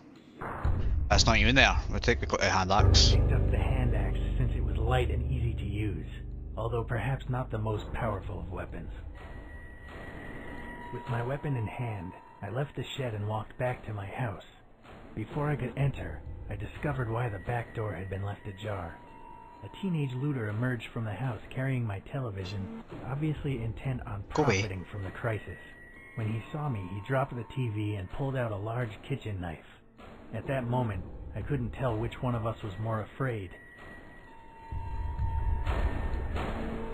I wasted no time in unleashing a brutal assault against the scumbag. He tried to defend himself, swiping at me with the knife, but only managed to scratch my arm. A brutal assault In against return, I a rained down scumbag. blow A after blow scumbag. upon him. The Within scumbag. minutes, he was dead. A pool of blood oozed from what was left of his skull. Having dealt with the looter, I walked in through the back door. I was relieved to finally be safely indoors, but I couldn't rest yet. Not until I was certain my wife was okay. I had wasted enough time already, and wasn't about to waste any more. I immediately started looking for my wife. I began searching the ground floor for my wife. As I came into the living room, I saw that John from next door was standing there. He had his back to me, and was clearly oblivious to my presence. His shirt was covered in red stains. John was surely infected, so I snuck up behind him and hit him as hard as I could on the back of the head. His skull made a satisfying crack and he fell to the floor, dead. I had never liked him much anyway. As I went to go upstairs, I noticed a note had been left for me by the front door. I recognized my wife's handwriting immediately. The note said that she couldn't wait for me any longer and that she was going to pack her bags and take the car to her parents' house in the countryside. As I read the note, my heart sank. I prayed that she would be able to make it to her parents in one piece, but knowing how hard it had been for me to get here, I couldn't help but wonder if she was still alive. When I realized I may never see her again, I began to feel tears rolling down my cheek. I pulled myself together and resolved to keep searching. I needed to make sure the house was secure before planning my next move. As I climbed the stairs, I heard an odd shuffling noise coming from my bedroom. I didn't know if it was my wife, a looter, or another of the infected. I slowly pushed the door open and stepped inside.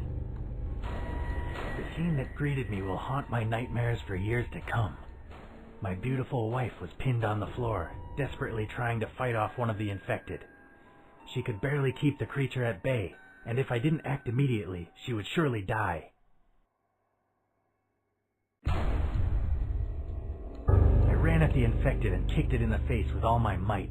It was enough to get the beast away from my wife, and I was able to quickly finish the job without the risk of hitting her by mistake. Look at this scripted right here. Away from my wife. I mean, not to be that guy.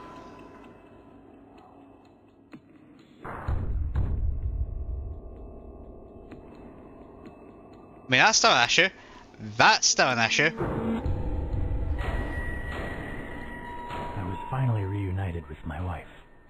I dropped the weapon and held her as tightly as I could. In that moment, I was happier than I had ever been, yet the feeling would not last long. I asked her if she was okay, and she showed me her hand. Blood dripped from several bite marks on her fingers. I didn't know if she would become infected or not, or even how much longer she had. She sobbed as I struggled to decide what to do. I knew I had to do something and do it quickly. If I could stop the spread of the infection, I might just be able to save her life. We ran down to the kitchen, took a clean meat cleaver from the knife rack, and tied an improvised tourniquet around her wrist. Within seconds it was over, and I was carefully dressing the wounds with bandages from our first aid kit.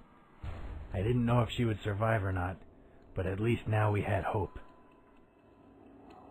My wife and I spent some time discussing what to do next. We realized that we couldn't stay in the house forever, as it was just too dangerous this close to civilization. We decided that our best bet was to load up the car with food and supplies and then head for her parents' house out in the country. I made sure the house was secure, dragged the corpses down to the basement, and then helped my wife get everything ready. She looked pale and weak, but it didn't seem like she would turn, at least not for a while yet. By the time everything was ready, it was already nightfall, so we decided to spend one more night at home before hitting the road. I don't think either of us slept that night, but it was better than traveling in the dark. We left at dawn. Survived the day, yes. Saved your life, yes. Tactics A. You have a solid understanding of zombie outbreaks and your survival skills are far above average. You'll probably survive a real outbreak. Well, no, because I fucked up. Compassion, rank D. Whilst you have some shred of morality, sorry, your primary concern is with keeping yourself alive. Yeah, so that's outbreak 1. So, thought best way to kind of break up stuff here.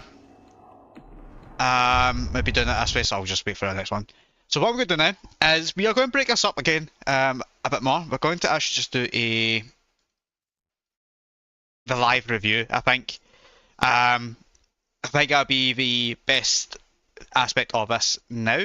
Then we'll continue on with some other things, of course, at the same time. So just to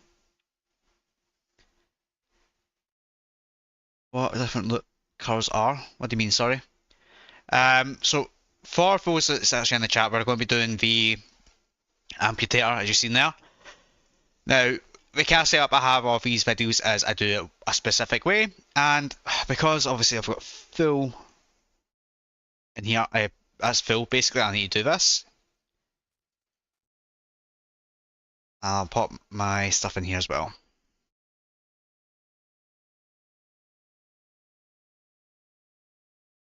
So as per usual, with the weapon review stuff, oh my god, what else is there?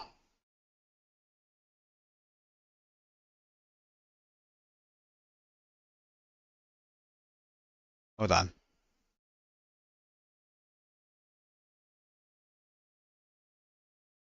Maybe tell me what I need, that would be helpful.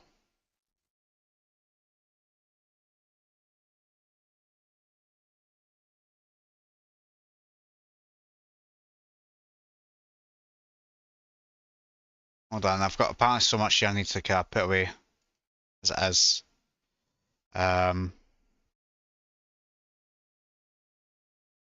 Should be it. So yeah, I've got rid of that, so it's fine. So we've got our stuff there. So I need to look for the amp.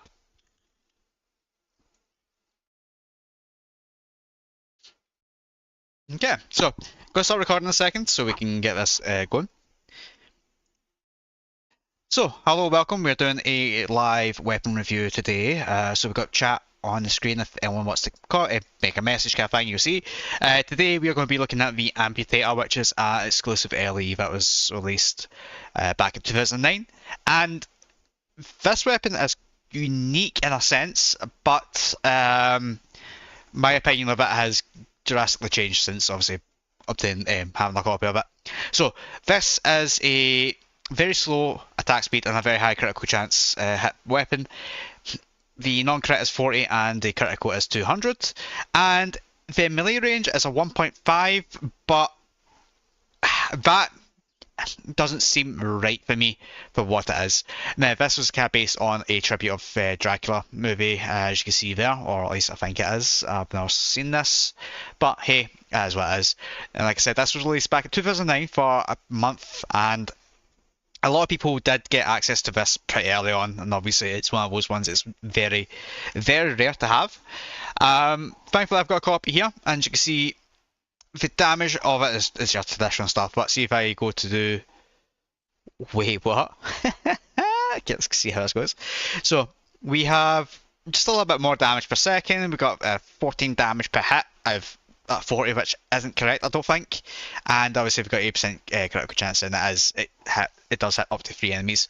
Now, the thing about this one is I don't know how to make my mind up on it, but you'll see what I mean when we get into the city. So obviously we do cuts every now and again in this place, so this will be one of them. I will also have music on for this actual review anyway, so if you guys want to see it, the more spruced up method, you can. So this is the amputator. Now the model in game is very, very unique, and I do quite like it for what it is, but you can't really get a good angle of it apart from this way. So it has two cam methods, similar to like a machete or the Bloodseeker. Overhead swing or stab, basically, is your two ways. And this weapon is not particularly the best, in honesty. So weak damage, very weak damage. So in Raven Ridge it is a bit of a struggle, and it's got like no range as well. Now it can hit up to 3 enemies, but that's because of how weak it is, it's not particularly that good. So just gonna show the range is really that bad. It's not particularly the best melee. Now don't get me wrong, in fact there's no proficiency on it. It's great, it's fantastic, I like it.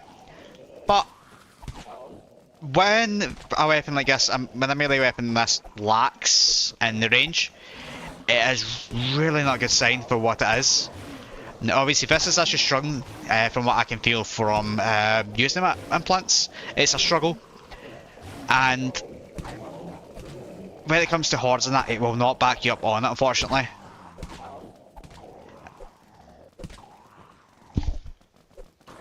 The damage really isn't that good either. And see, I'm even struggling trying to hit this thing as well. If this was a Bloodseeker, it would have been pretty much easily done. But what I'm going to do is I'm just going to look at this spot and I'm going to put on my grain implants now. And I will show you the true potential of the weapon itself. I'll look at these as well, because why not? So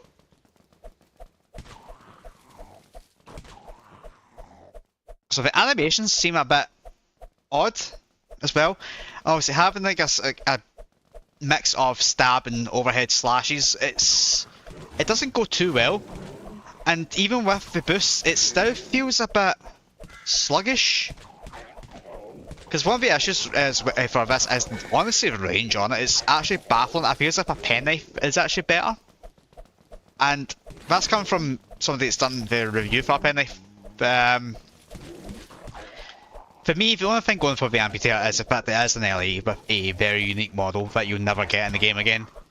There are very little of them left in the game, so it's just kind of makes things a bit more redundant. With the lack of, I can't bother taking them off. Now, with how the weapon is actually without the implants, I would say it's probably more helpful around the bunker area more than anywhere else. Like, you can go from Natasha's outpost up to Fort Pacer, and it will probably serve you pretty decently well for what it is. I wouldn't say it will save you in any aspect. There's actually weapons in the game that's a lot better in this kind of situation for it, and that's something I'm going to be opening up at some point in the future. Like, with the implants I've got on, like the grinding setup I've got, it works out just. It's just one of those ones I would probably say, no, it's not actually that good. Obviously, if that could be me, I've had a negative experience with this. I'm not particularly fond on how it really is as a melee weapon. Like, I've got better ones sitting about. For example, the Panhammer, that is just such a more fundamental better weapon. Realistically, I would say the amputator needs a buff if it's going to be classed as it is an LE, but I feel as if it needs a buff. It needs something a bit more to it. Maybe a lot more attack speed. On top of its lack of proficiency because of how old it is. But yeah, if you guys have seen this before, if you've used it, what do you think of it? Have you had any kind of similar thoughts, feelings? What's your opinion of it? As I say, for me, on a scale of 1 to 10, this is probably a 4. In terms of a weapon to use, it generally isn't going to do you much help in a lot of areas. So yeah, this is not particularly a great one to have.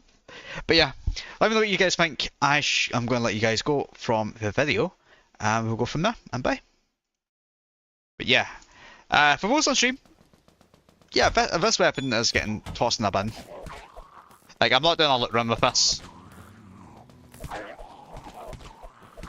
Like, I'm not even trying to be funny, but it's bad. It's not a. It's beautiful as a weapon. I like the model, but it's just not a good weapon. Not a good melee weapon. In fact, it's so far not a good melee weapon. I'm actually swap it out already.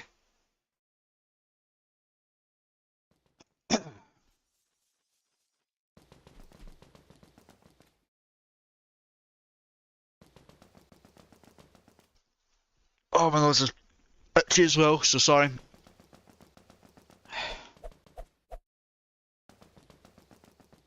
But yeah, we've got another hour of the stream, so I think we'll do... we'll go back up. We'll do Outbreak 2, so we've covered off that cast segment, and then we will start doing the other fun stuff as well.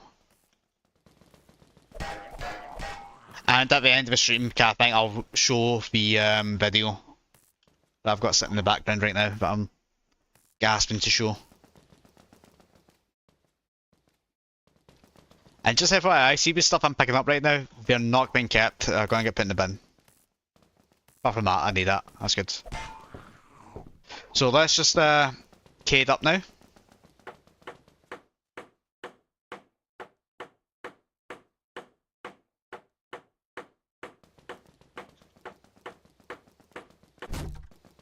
Yeah.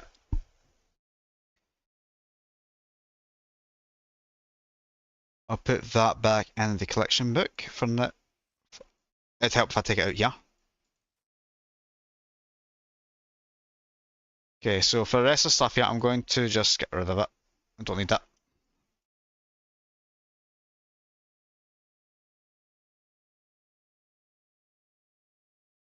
I'll keep backs. That could be useful.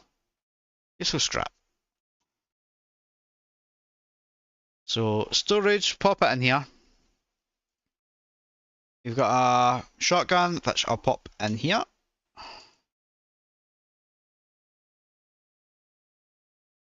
Okay, so, like I said, I'm going to find Outbreak 2.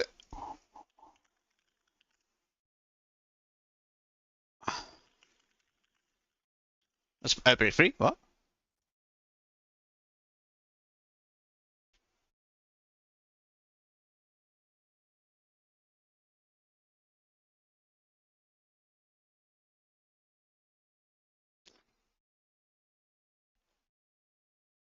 Right,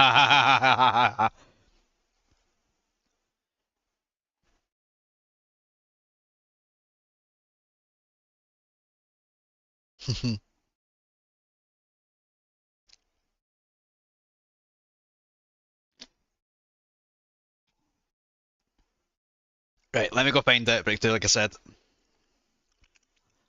Here we go, news ground again.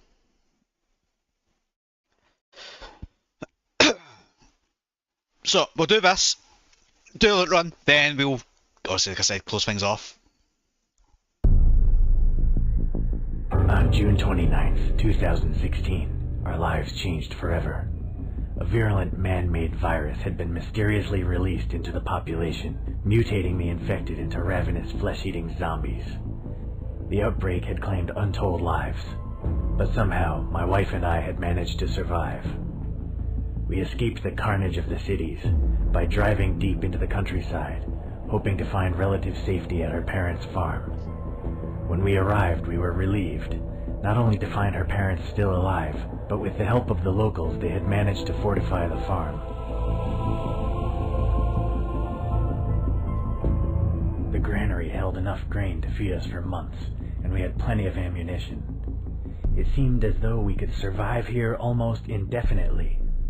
All too soon, we realized things weren't that simple. With no one working at the local sewage treatment plant, filth had found its way into our drinking water. A disease we had all but forgotten about came back to haunt us: cholera. Without antibiotics to treat the infection, people grew weaker and weaker, and finally died. It was clear that if someone didn't go and find some medicine soon, we'd all be wiped out within a month. Those still healthy enough to hold a gun decided to draw straws. Mine was the shortest. Having been chosen for the mission into town, I wasted no time and started preparing immediately. I realized that even decisions that seemed unimportant at the time could make the difference between life and death later on. With that in mind, I headed to my father-in-law's wardrobe and started to think about what I should wear.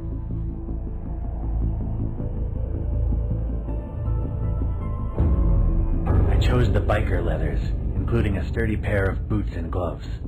I felt much safer with it on. I knew that I was heading straight into a meat grinder. Zombies still wandered the streets, devouring any living thing that crossed their path. I knew that confrontation with the infected was inevitable, and so after I got dressed, I headed straight for the armory.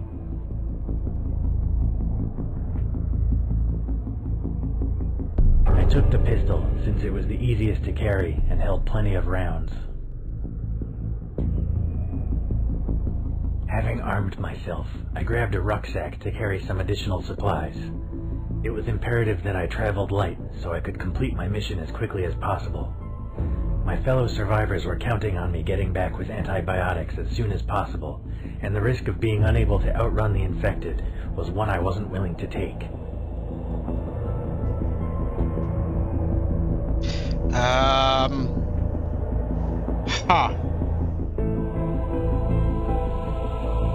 Both a useful tool and a deadly weapon, the crowbar seemed like the obvious choice.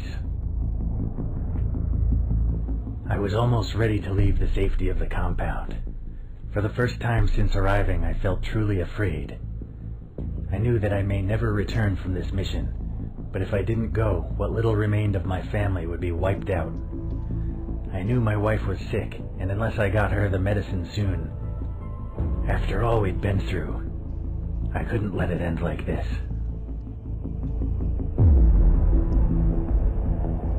There wasn't a great deal of alcohol left in the compound, but I managed to convince my father-in-law to let us open his last bottle of 32-year-old scotch. Those of us still well enough to walk joined me in a farewell drink and toasted my swift and safe return. It wasn't much, but the alcohol took the edge off my fear, and the camaraderie reminded me just why my mission was so important. I took a deep breath and stepped out of the compound into the wasteland beyond. I heard the gate swinging closed, followed by the unmistakable sound of it being securely locked behind me. I started walking and didn't look back. As I began my journey, I realized that I had quite a way to go, and I considered finding alternative transportation.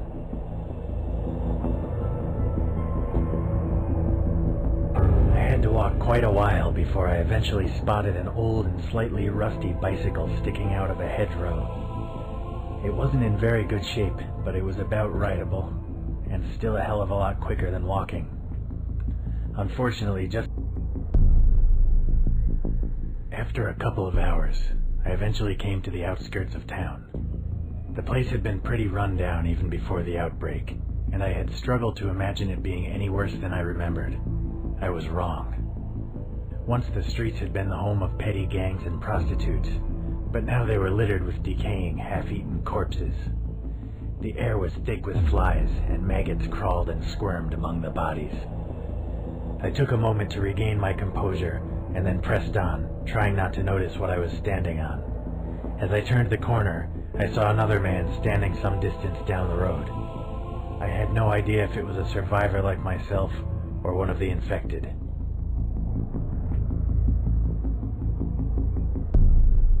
I was convinced that the man was infected, and since he hadn't seen me, I had time to get in close.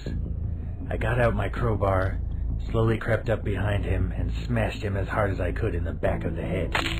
I felt his skull cave in with the first blow, and after several more there was nothing left but lumps of brain and fragments of bone. Even if he was human, he probably wouldn't have suffered. Having dealt with the situation, I continued on down the street towards a small chemist. To my relief and surprise, the building didn't show any outward signs of having been looted. The door was closed and the glass window was still intact. I glanced around to make sure there were no infected nearby, and then tried the door. It was locked. I took out the crowbar and wedged it between the door and the frame. With a little bit of effort, I was able to lever the door open, allowing only a brief cracking noise to give away my position. As I entered the building and looked around, I realized that the antibiotics I so desperately needed would be kept in the back of the shop, so I carefully made my way towards the counter. Just in front of it, I noticed a body wearing what appeared to be a white lab coat. It was probably the chemist. From the blood stain and bullet hole in his back, I surmised that he had been shot to death. Wow! Great writing. I hadn't survived the outbreak this long by taking unnecessary chances. I swung the crowbar at his head over and over again, until all that was left was a bloody red mush on the carpet. Not even the infected could survive that. As I walked into the back room, my heart sank. While the front of the shop had been left untouched, looters had clearly broken in at the back and taken all the medicine.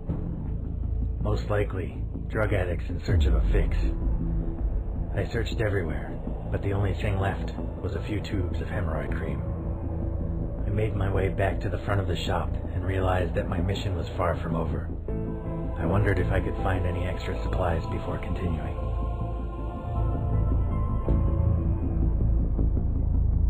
I realized that a place like this probably sold some basic first aid kits and equipment. It didn't take long to find what I was after. I put it in my backpack and then headed back outside. I pressed on towards the local mall. It was the only other place in town that I knew for sure had a pharmacy. There may have been other places, but I didn't know where they were, and didn't want to risk getting eaten alive while looking for something that might not exist. As the mall finally came into view, I felt a strange mix of relief and horror. I was now close to my goal, but it seemed that the last few hundred yards would pose an almost insurmountable problem. The plaza in front of the building was infested with zombies, idly wandering in circles and occasionally bumping into each other. As I wondered what to do next, the wind suddenly changed direction, carrying my scent toward the pack of infected. In near perfect unison, the infected sniffed the air and turned to stare directly at me. A split second later, they charged.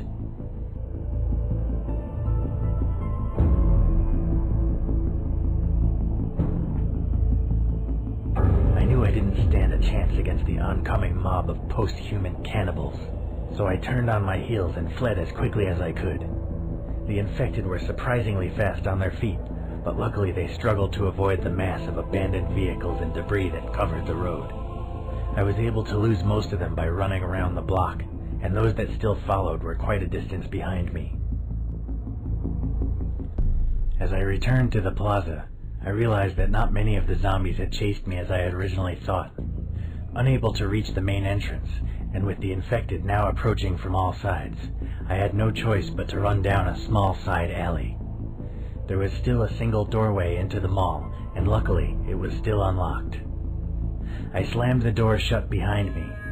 It seemed reasonably strong, and was small enough to prevent large numbers of infected from pushing against it all at once.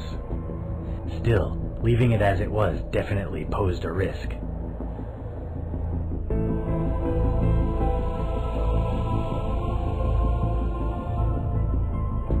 I closed the bolts on the door and then quickly looked around for something to barricade it.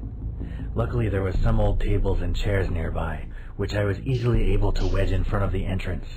No one would be getting in or out this way anytime soon.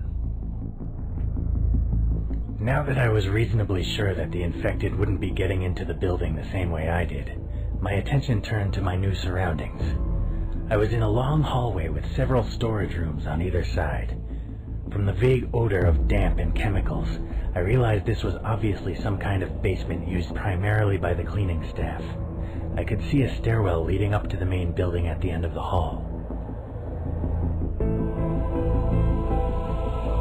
I searched the various side rooms for useful supplies, but it was a total waste of time.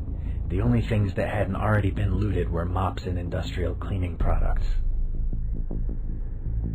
I climbed the flight of stairs to the ground floor and then headed through a small doorway into the main building. The mall was eerily quiet, and despite my best efforts to keep a low profile, every footstep seemed to echo throughout the entire building. The shutters on most stores had been closed, presumably in an attempt to keep the infected from roaming freely. Frequent bloodstains were an ever-present reminder of how little the shopkeepers had achieved. A sickening feeling in my gut told me this place had been the scene of a terrible massacre. As I slowly made my way to the central square, I recalled that the pharmacy was up on the second floor. I could see no signs of life, human or otherwise, and so decided to ascend the nearest escalator and secure the medicine the folks back at the farm so desperately needed. Before I could reach it, the silence was broken by a tremendous bang, swiftly followed by something whizzing an inch past my head. Someone had taken a shot at me.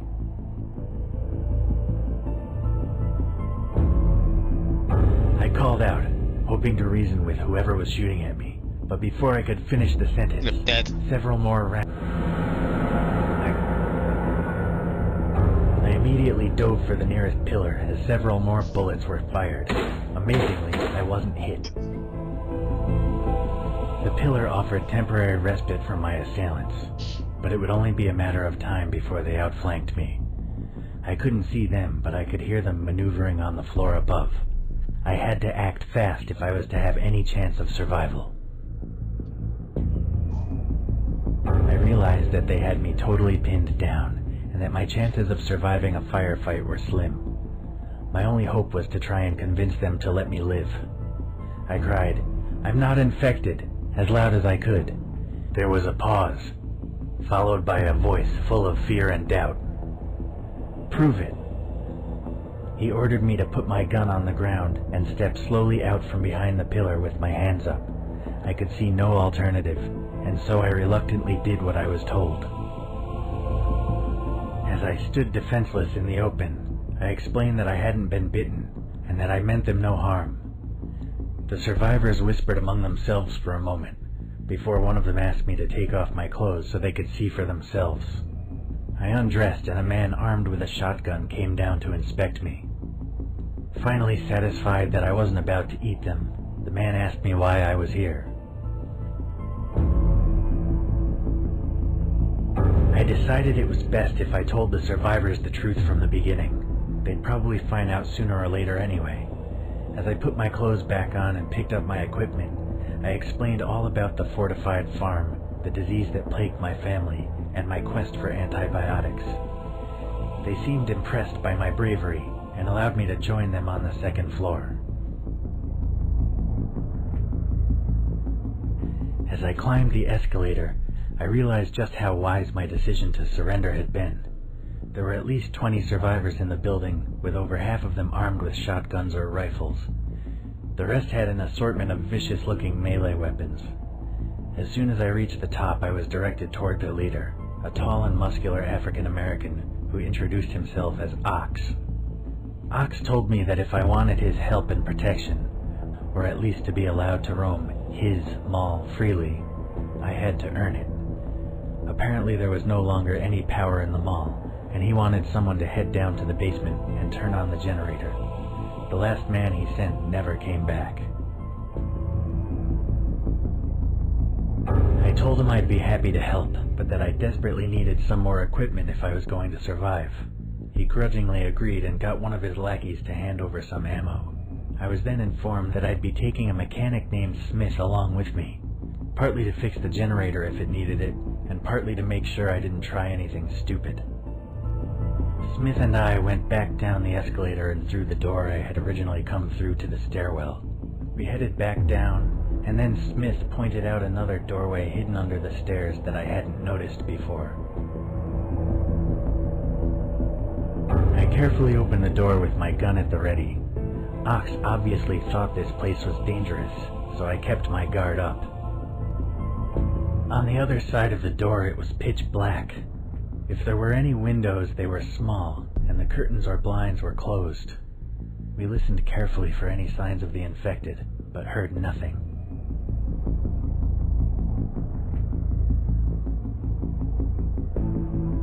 I wasn't about to get eaten in the dark, so I told Smith to wait while I went and found a torch. The rest of the area had been a storeroom after all, so I hoped there might just be a torch tucked away somewhere. I was in luck. The torch was small, but it offered enough illumination for us to see our way to the generator. We reached the generator. Smith promptly pulled a lever and pressed a few buttons. Apparently getting the thing up and running was as simple as that, because it immediately sprang to life. The lights in the room flashed and came on, and just in time. Our activities had disturbed a small group of infected who had been lurking in a side room, and they were now rushing toward us. I opened fire and was easily able to gun the bastards down. I breathed a sigh of relief and turned to Smith, but to my horror he was lying on the floor, bleeding heavily. In the confusion I had accidentally shot him in the leg. I knew Smith didn't have a lot of time, so I quickly removed the first aid kit from my backpack and got to work. I used a tourniquet to staunch the bleeding and then bandaged the wound. It wasn't much, but it was the best I could do. I helped him to his feet, and we headed back to the group. When we reached the stairwell, we were greeted by a terrifying noise. All the gunfire earlier, and now the bright lights of the mall had attracted a large group of infected who were trying to get in any way they could. My earlier efforts to barricade the building had slowed the infected down, but not nearly enough. A few of them had already made their way inside, and once again I was forced to fight for my life. I was only just able to gun them down, and knew that soon many more would get in. By the time we got back to the group, they were already celebrating. Now the power was back on and they were focused on making the most of it while it lasted. Several had gotten one of the coffee shops up and running and were busy preparing hot food and drinks. Others were setting up a games console to entertain themselves while not on guard duty. Knowing about the threat from downstairs, it wasn't particularly reassuring. Smith had lost a lot of blood and was barely conscious when we arrived. Whoa. Don't you say that? He had been shot, that line there. bitten. Voice actor. Ordered some of the few women among the survivors to take care of him. And improvised, so it didn't work out. Having just risked my neck for the group, I decided it was about time I got something in return. I told Ox that I wanted my reward. He just laughed and took great joy in informing me that the only reward was to be left alive, provided I follow his orders and did nothing stupid.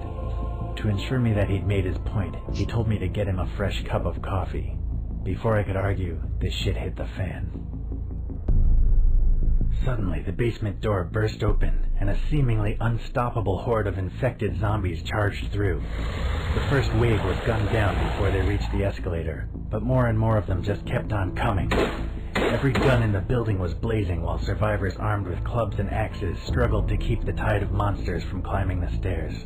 I had no idea if we'd be able to fight them off or not.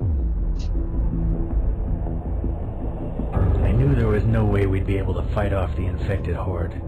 My thoughts turned once again to my dying wife, and I realized that this might be my last chance to secure the antibiotics she so desperately needed. While the others held the infected at bay, I ran as fast as I could for the pharmacy. It took me less than a minute to reach the former drugstore. It had been totally untouched by looters, and all the various medicines were readily available. I could still hear the battle raging behind me, and I knew that I didn't have much time. Unfortunately, I wasn't alone. It seemed that the infected had found another way into the building, and several of them were now shambling straight toward me. I sprang immediately into action, jumping up to grab the bottom of the heavy iron shutters and pulling them down before the infected could get inside. I was only just in time. Had I have taken just one more second to lock them in place, I would have been devoured for sure. Now that I had the luxury of time, I thoroughly searched the pharmacy for the antibiotics I needed. I filled my backpack with as much of the stuff as I could, and then made my way out of the shop through the back door. I found myself in some sort of staff-only area that would normally have been off-limits to the general public. Oh shit.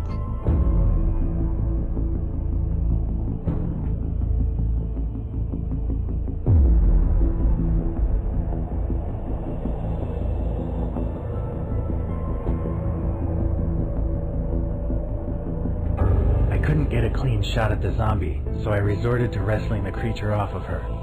Amazingly, my plan worked, and I was able to drag the infected away from the poor girl, allowing her to grab her gun and make her escape. Unfortunately, during the struggle, the beast managed to bite my... Okay. Okay.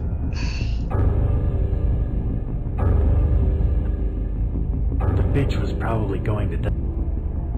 As I reached the stairwell, I became all too aware that the sound of gunfire, a constant companion for the last few minutes, had suddenly stopped.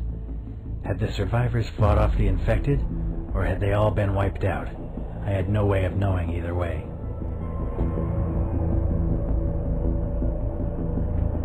I wasn't going to risk heading back to the group. In my heart, I knew they were all dead, and either way I needed to get home to save my wife. I ran up the stairs, out of the fire escape, and onto the roof. I stepped out into the open air and breathed a sigh of relief. I was on the top level of a multi-story car park which seemed to be blessedly free of zombies. There were also plenty of parked cars in relatively good condition, perfect for a swift and safe ride home. I suddenly noticed movement out of the corner of my eye. I span round and took aim, expecting it to be one of the infected.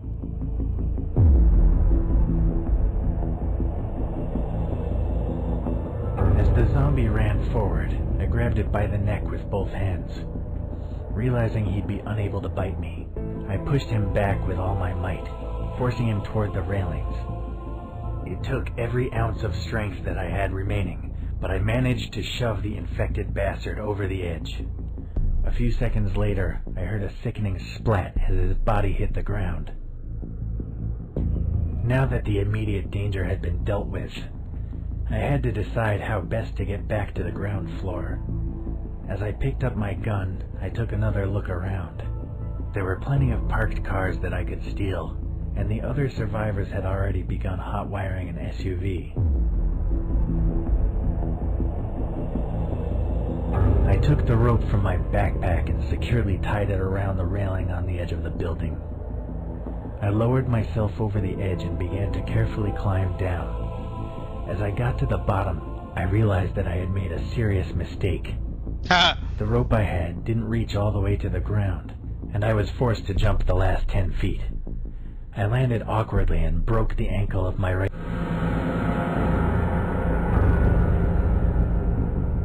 I decided that my best bet was to join up with the other survivors.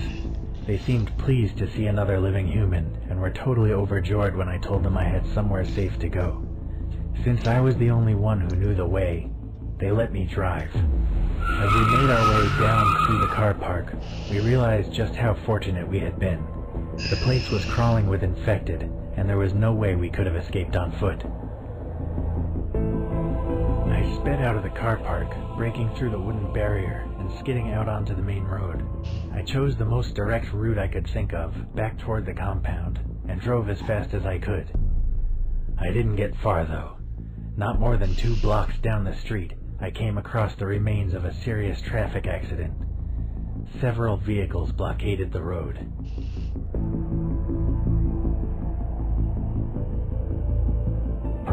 I couldn't see how we would get any further in the car, so we resolved to complete our journey on foot. The others seemed reluctant to leave the vehicle, but without somewhere to go, they had no reason to drive off on their own. We climbed over the crashed cars and began the long walk home. We didn't get far. I'm just shit at this, ain't I? As I looked down the road ahead of me, I realized that making my escape might not be as easy as I first thought. A huge mob of infected assembled on the street ahead. I wasn't going to risk driving through a ravenous horde of the infected unnecessarily. I turned off down a small back road and took another route back to the compound. It was a little more time-consuming. I finally...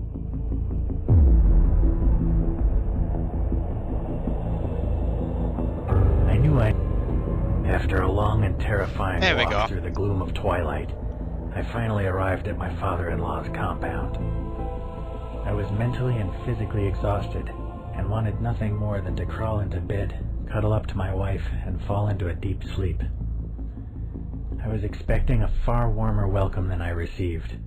Despite my heroic efforts on their behalf, the guards wisely insisted that my companions and I prove we hadn't been bitten before being allowed in.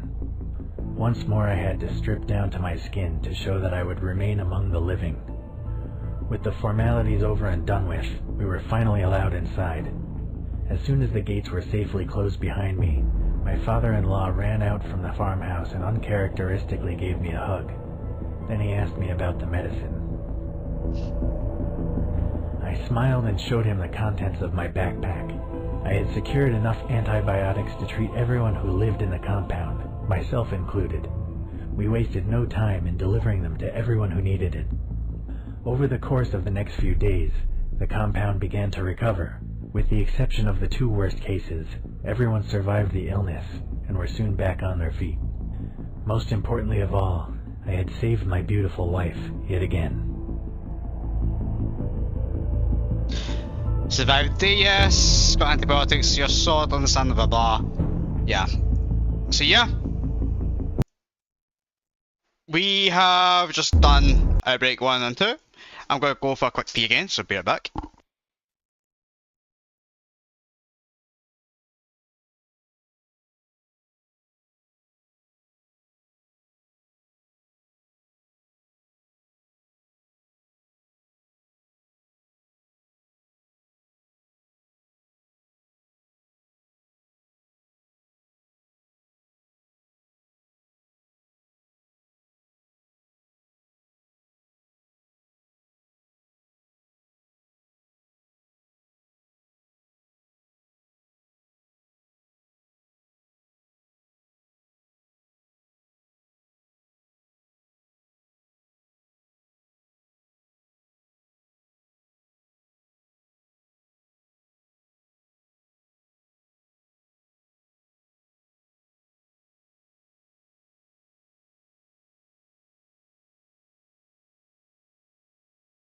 Okay, so I'm back, so I do apologise for that. So, yeah, we're pretty much near the end of our stream now, so the kind of last points for the end of this is to...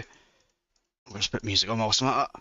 Is to kind of just get myself to the end there. So we've done the boss hunt, we've done the looting, done some of the arcade stuff, live weapon review, and obviously we've got the unreleased video there we need to do. Let me check how much space I've got here, because the end of this stream will be pretty much me scrapping all this as well, so that's kind of where I want to get to.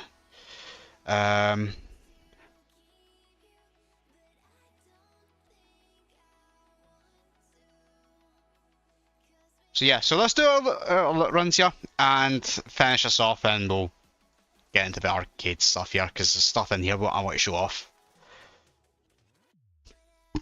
But hopefully everybody's enjoying the stream so far. My OBS is bugged, it's not showing me much of anything. So yeah, we'll still continue as is, really.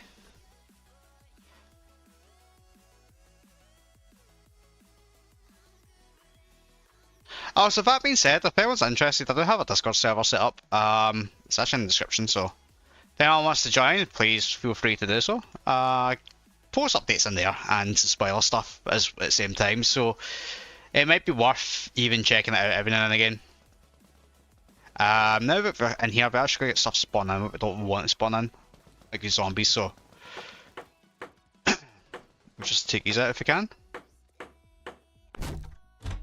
So let's do it. Let's get through this run quickly. Let's get our stuff up there. Oh, beautiful. The donkage is here. Let's actually see if there's any bosses around that I could take on. Yeah, no, that ends very soon, so we'll leave that for now.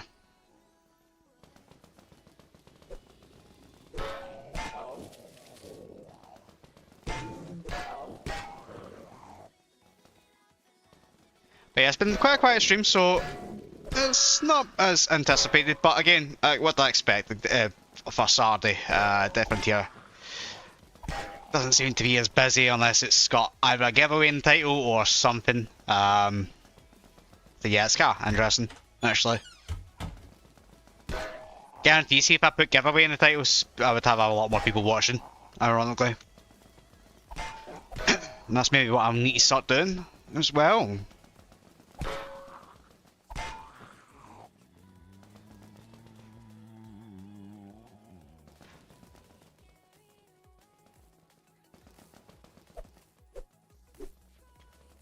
Oh, come on, give me some weapons now, please. None of this BS. Yeah. This game hates me right now. There we go, M60, I'll take that. I'll have to take that.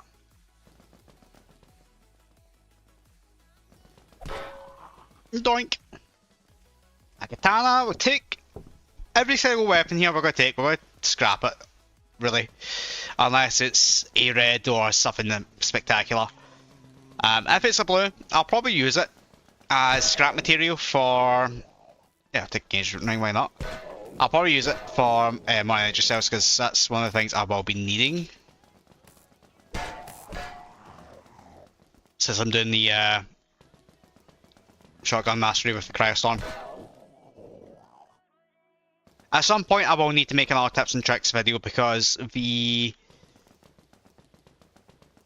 some of the weapons I would recommend using are quite difficult to get and obviously are very good for what they are. But I need to get that done ASAP. I am looking at these kind of junk weapons, like I said, junk items, sorry, because I am putting to compete for my clan, so I'm just helping out getting some points here as well.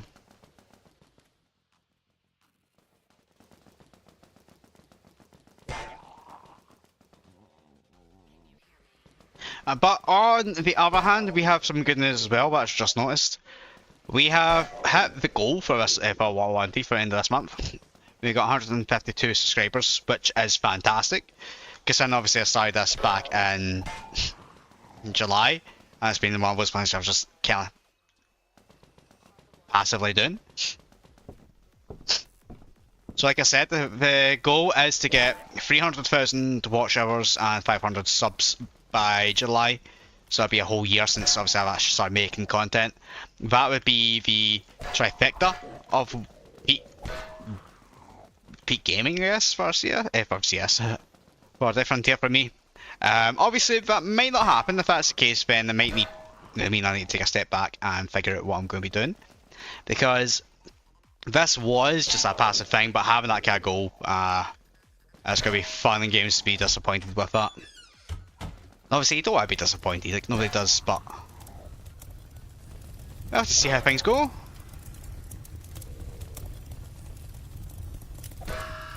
Doink. We've got some nails again. That's somewhat useful, I guess. Not really. Just need to keep looting.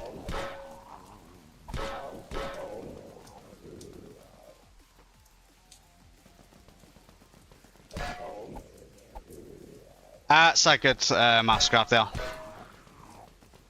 A 4, 4 and 8, that's going to be worth quite a lot.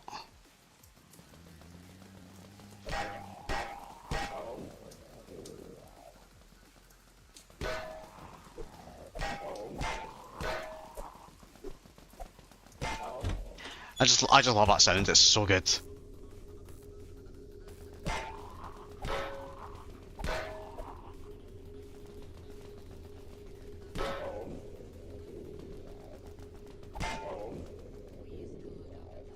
A paw 20, which is great to have. Actually, that's quite an underrated grenade launcher for Hardcore Iron Man. Actually, it's actually really underrated. The attack speed on it is just chef kiss kind of scenario. It's that good. Now, I need to clear my inventory now because there's not enough good stuff in there. I need to just keep on this bit. Ooh. Ooh. Okay, dokie, artichoke. That is going to be a bit of a bliss bit there, so let's do it. Let's go with all this. I'll keep Grenades for now? Question mark, question mark, question mark.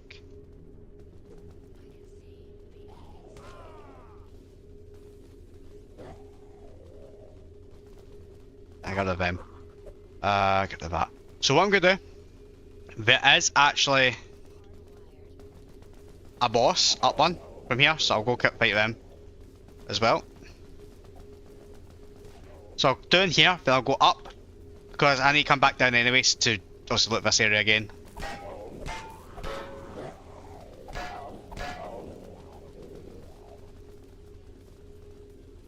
So I'm hoping it drops something good. I'm going to use the Mastercraft implant this time to loot them.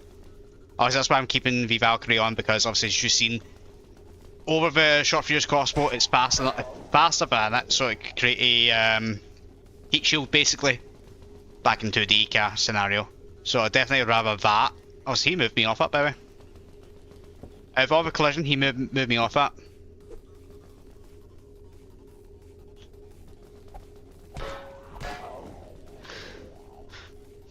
So I'm just hoping I get decent loot from it. But what I could do actually, hold on.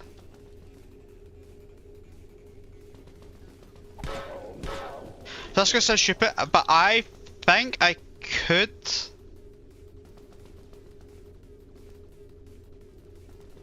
Nah, there's no point doing that. I'll just try it. In fact, there's no point trying that. But I'll just stick it as normal. And go. What's his name? Oh.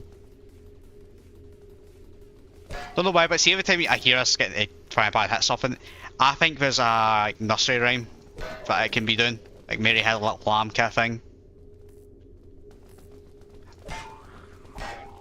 Bam, bam, bam.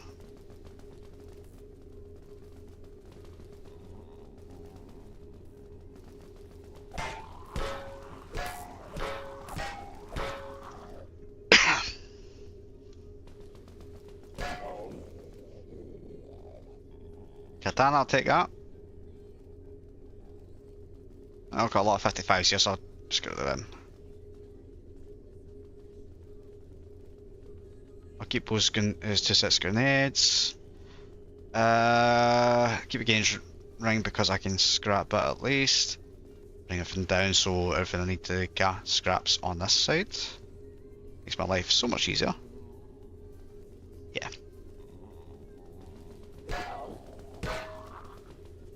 Why are you bullying me?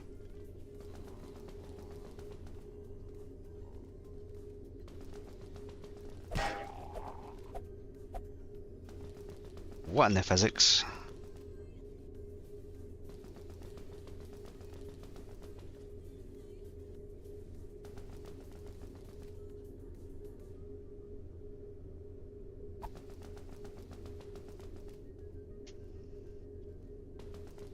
Just FYI, anyone watching right now, you probably should start commenting, messaging, ask me any question like that as well. Not a hint, but you know. Well, in fact, I'll ask you, everyone here who is even in here, what's your favourite weapon from the game? If you had one weapon that you could obtain, what weapon would it be, and why?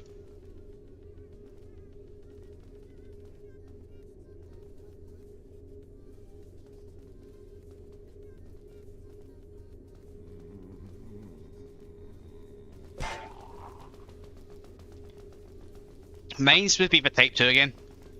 As much as it was a weaker weapon to use, it was fundamentally one of the best weapons I've ever had the joys of actually having. The rate of fire on it, the damage on it, oh, bliss. And it's scaled as well, which is just chef kiss again.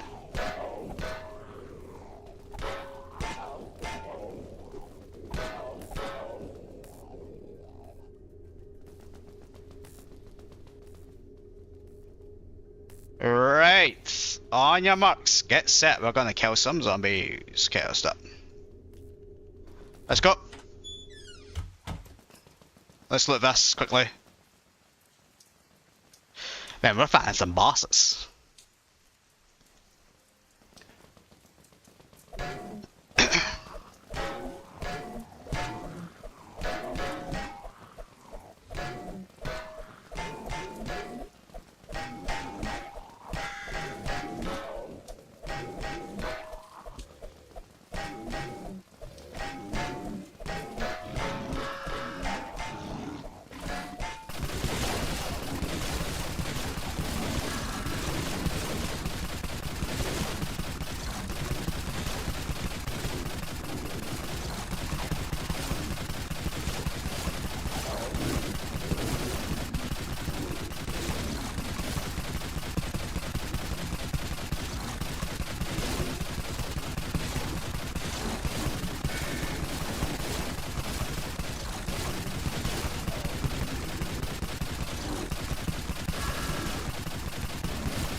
See, you know, honest about it, I'm actually waiting for somebody to ask me a specific question, so I can weigh in my 2 cents as well. But because it's not been asked, I can't be like, okay, well, we're going to do this. Because it's one of those ones that definitely needs prompted. So I'm hoping at least some point somebody does ask about it. Oh, didn't see you there, okay. Now how is that fair? Clayton, please fix.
Okay, here's what I'm going to do.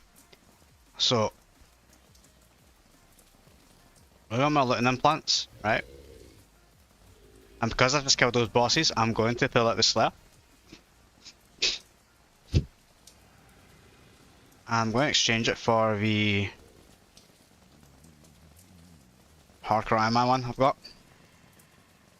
As you can see there, it's more focused on armour. So I've got to keep that on there, but I'm going to move this to weapons. Yeah? And we're going to give it a try. So I'll just get rid of that.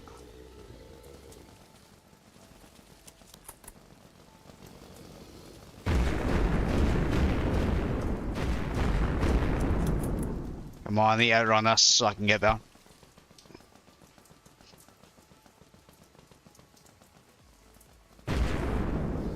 So far, not good. So I get one of these.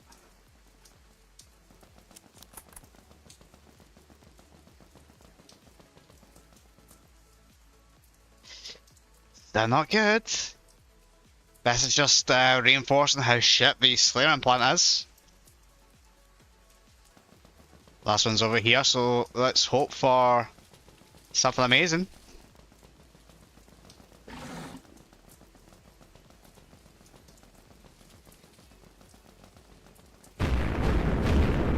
Yeah, okay, that's the finale for me.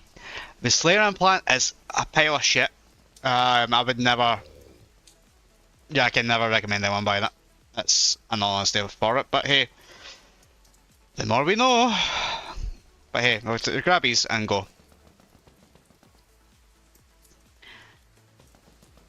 The Slayer implant, it doesn't get a place in my permanent looting roster. It really doesn't, it's that bad. I've got everything here to get rid of, just that. Okay. So at this stage, we don't really want to be picking up any other stuff that's ammo or that. We'll use what we can find and obviously take all the money we can, but that's pretty much us done. So nah. Take that. Ah, I didn't mean to take that, 'cause I'm an idiot.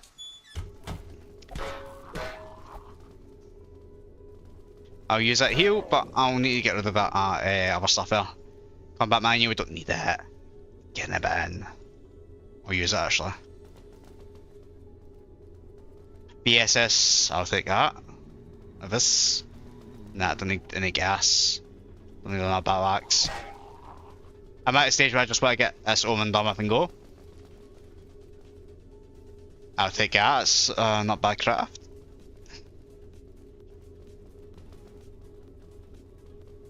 That's good enough for me, I'll take it.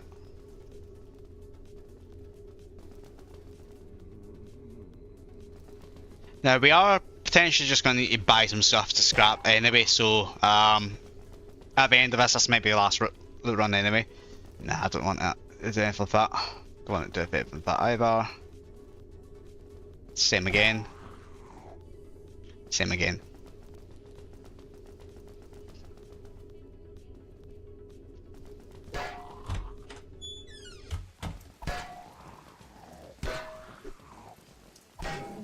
I'll take that because 40k scraps are kind of what you want to find here. Anyway, you make the most of your money from it. Now, people will be thinking, Reece, you should really just go back and Cade at this stage. It's pretty much done. Nah, not yet.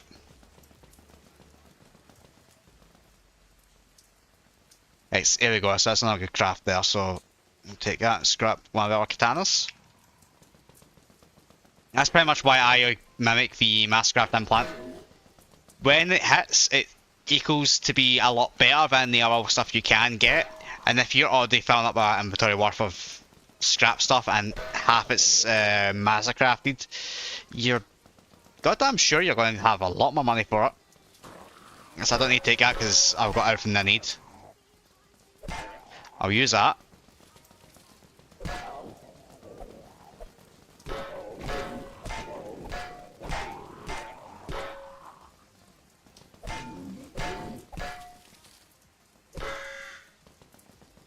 The crow swatter, that would be great. Obviously people will use that short fused crossbow, but here's the thing that I've noticed, like people say the short fused crossbow is the best thing ever, like it's the best grenade launcher in the game, and to a certain aspect I can somewhat agree with it being good, but here's the issue with it as well. As soon as this dexterity stuff from this supply officer goes away, it's just going to be your run-of-the-mill shitty grenade launcher that does a lot of damage in the big radius. And you have other ones that do the same if not better. For example, the Valkyrie, for me, does really well as a heat shield. The short fused crossbow doesn't have that same capacity to do it. And I'm not trying to be a hate on the short fused crossbow because I've got one. I'm not particularly fond of using it because I prefer other stuff. But people need to realise it's not the best thing in the game. Like, it really, unfortunately, isn't. If you have, say, about 90 dex from it or something like that, it is the best weapon, if not the only best weapon to take the maximum dexterity boost, attack speed boost. But other than that, it's shit. It's shit for what it is. It's a slow crossbow. That's not even designed for looting. Crossbows are silent. That's just like a way of can't implement it, unfortunately. Either, because that grenade thing is unique, but not that cool. Let's let it fuck it. I will go in and out just to see if we can refresh our loots. If not, then fuck it. I got some.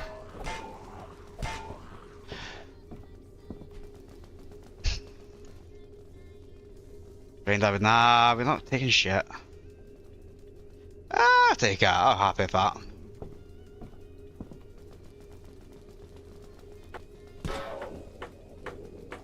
Well, my shotgun did go up a little bit, went up by 0.1%.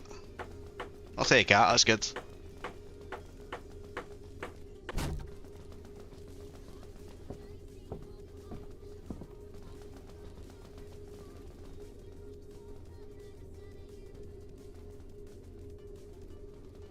Oh, we need to kill these guys.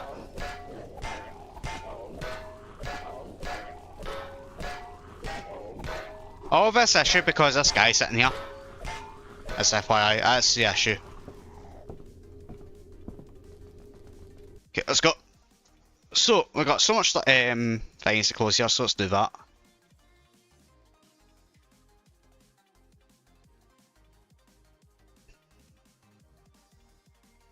So again, just to kind of show what I mean here, so masteries, so 88% if I do this, it goes up by 2, so it's better to just repair what the armor you've got in here. That min-max cast scenario. So we should have most, if not all, of the stuff kind of filled up here now in a second.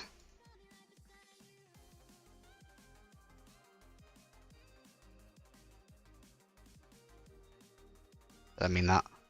Yeah.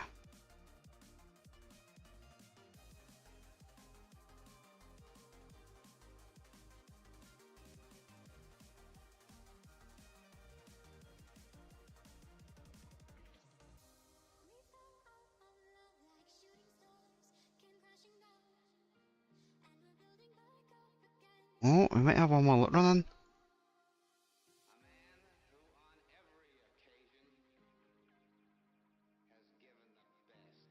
Yeah, I think we have one more run too.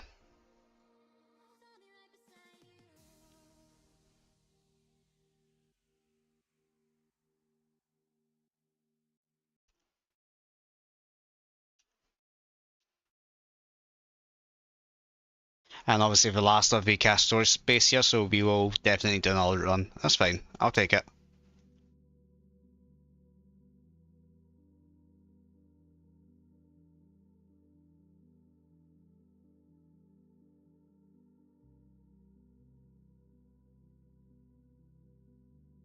Oh, so you can't buy any scraps here at all? Is it worth it? No, it's not in the slightest.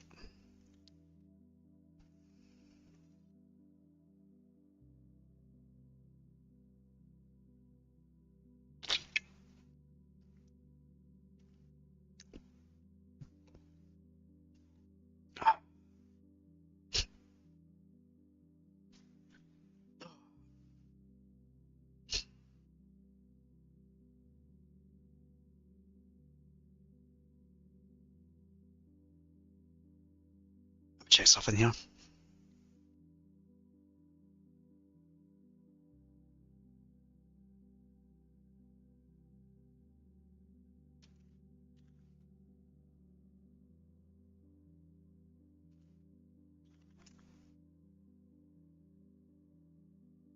Ooh, okay, that was the next one I was going to go for, but fuck me.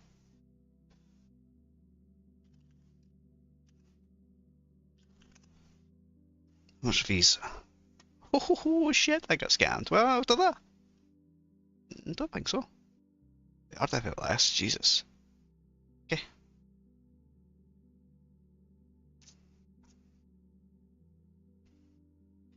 Right, okay, we are near the end of the stream now, by the way.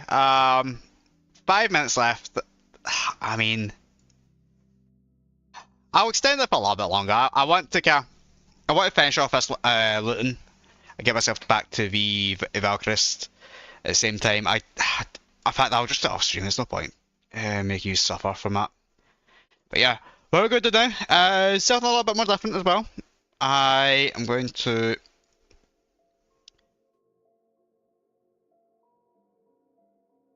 right.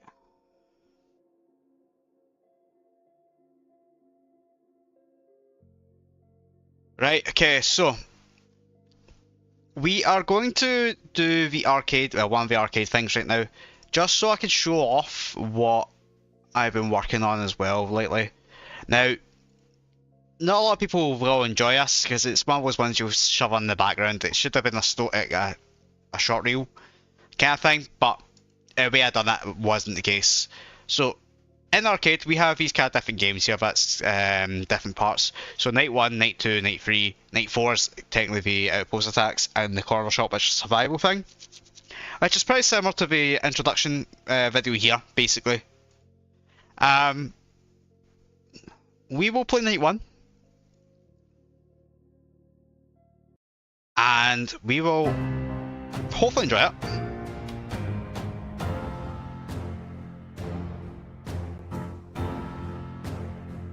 Not die. So June 28th, 2016, a private biological research facility is raided by the French police, despite warnings from the lab technicians that they proceed to release the 109 caged people, not aware that they have been carrying the highly infectious N4 virus.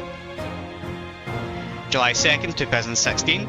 Most of the world's major cities are under siege from an army of N4 infected zombies, and in a desperate attempt to save lives, unarmed biohazard response teams are sent to evacuate the living population.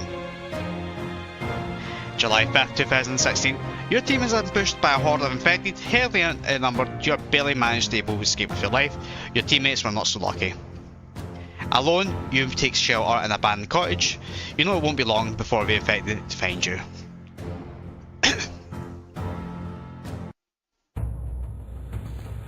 So this is the demo of the Frontier 1, as is how it first came about, basically. And this is one based on obviously a completely different kind of initial storyline as well.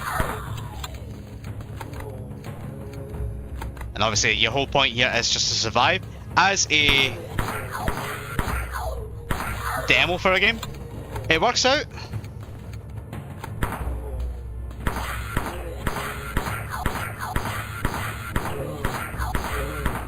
And you can see things are a lot more different in this demo than it was when 2D was around as well. So obviously this came out before the actual 2D game.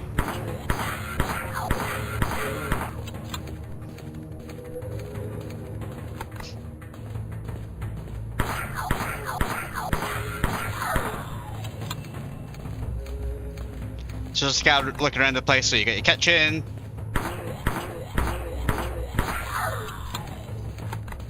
doorway, dining table, a wee seating area, so I guess it's TV there, window, the bed,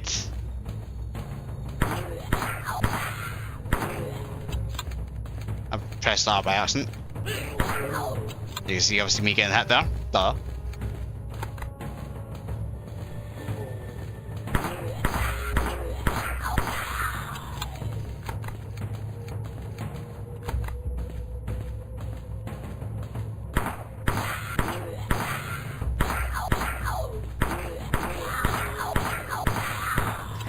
Okay, so some of my mouse clicks aren't being picked up by the way, just FYI.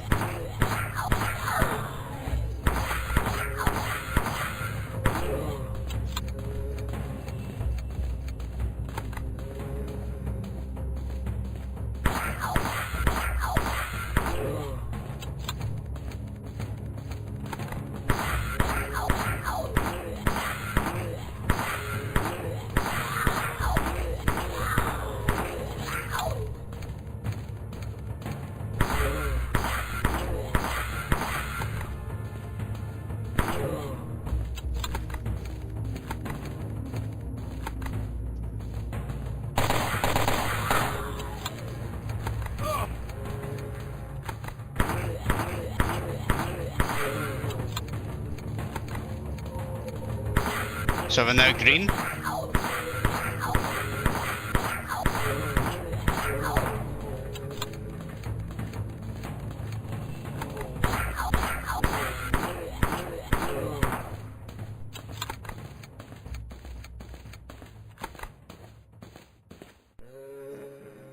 I'll pause right now because I need to itch my foot.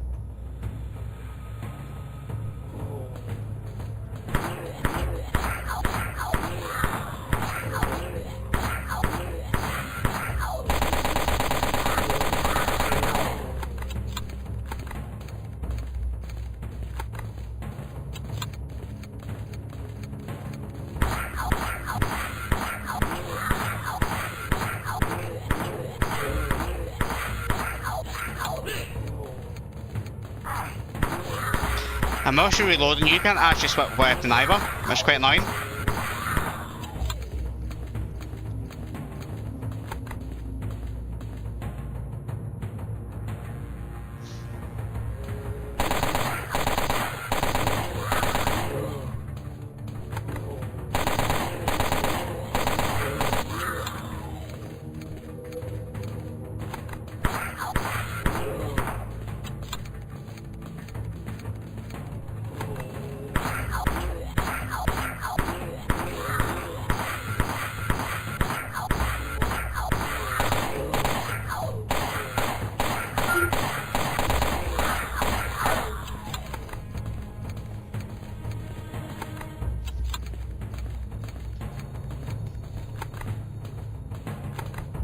Now we got a shotgun.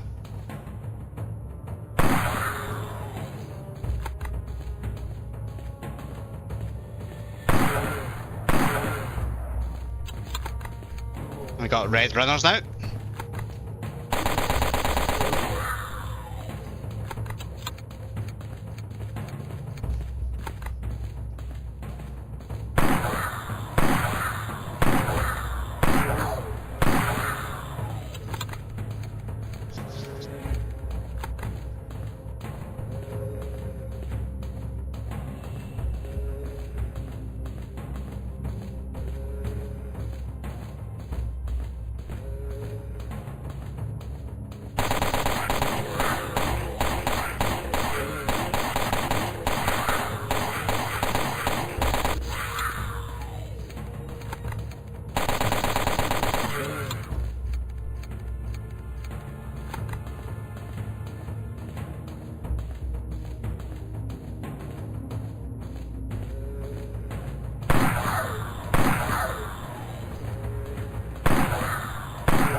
Now we're nearly done with this thankfully, so we can start ending stuff here.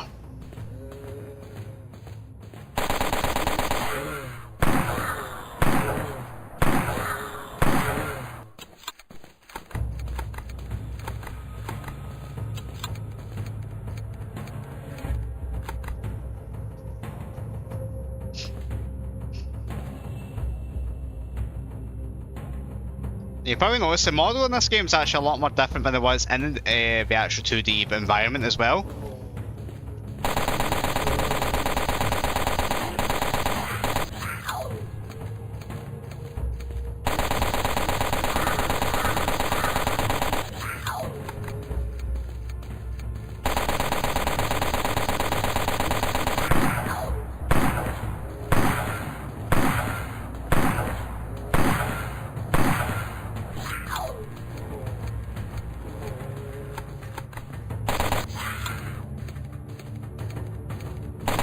You've got a big behemoth as well, by the way, obviously.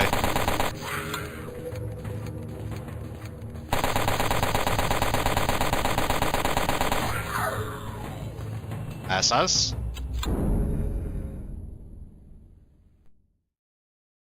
Obviously, I think that's broke there, but yeah.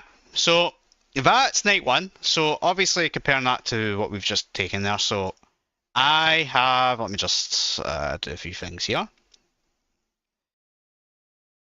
We'll hide this, yeah. So I've kind of done something a little bit me-like. Now, obviously, if anyone's watched it before, I've done the whole lore behind the Frontier kind of thing, and it was like an hour long. And people did seem to quite like it because it did talk about the lore behind the actual game itself. But there is a element of obviously these kind of like spin-off games, like obviously Outbreak, yeah, definitely Outbreak 1 and 2. Then you've got the Knights ones, but it's actually the lore story behind behind the scenes kind of thing of Death Frontier's development. So these were games kind of were the originals before Death Frontier actually came along because Neil needed to get that kind of feedback to facilitate a game that is actually worth playing at that time. Now, I'm going to show this video, and this is going to be where I'm going to mute myself for the entire duration. Now, this is meant to be more of a thing you have on in the background, so just to reference that again. So yeah, let's shove it on.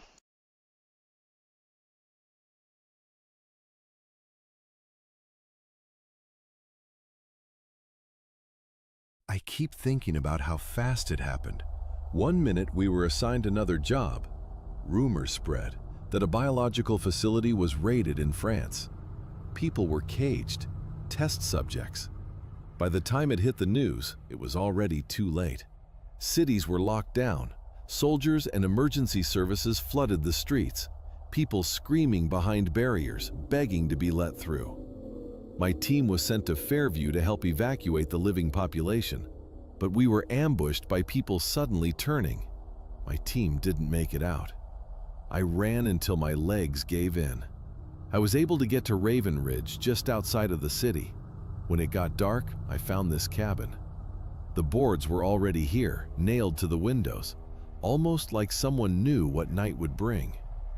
The darkness slowly creeping in, wishing I still had my assault rifle, left with my Glock and flashlight. There was just silence, until wind carried the moans of the dead, and then I was surrounded. The shuffling of the infected, the moans, the smell. I wanted to stay quiet. I wanted them to not get in. But I didn't realize that some windows and a back door was not boarded. From dusk to dawn, I had to protect myself, the infected, and whatever that giant was. I survived. The cabin littered with bodies, some my team. The moans were gone. The banging and shuffling stopped. When morning came, I realized something. This wasn't just the first night. It was just the first one I survived. I need to live and escape this nightmare. Realizing the very mission I was sent to carry out is the only way I am going to survive.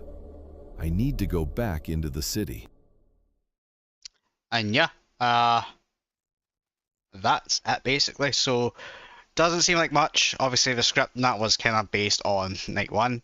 Had to make sure I can adapt it to make it actually fit, to be honest, because obviously the story back then was very loose.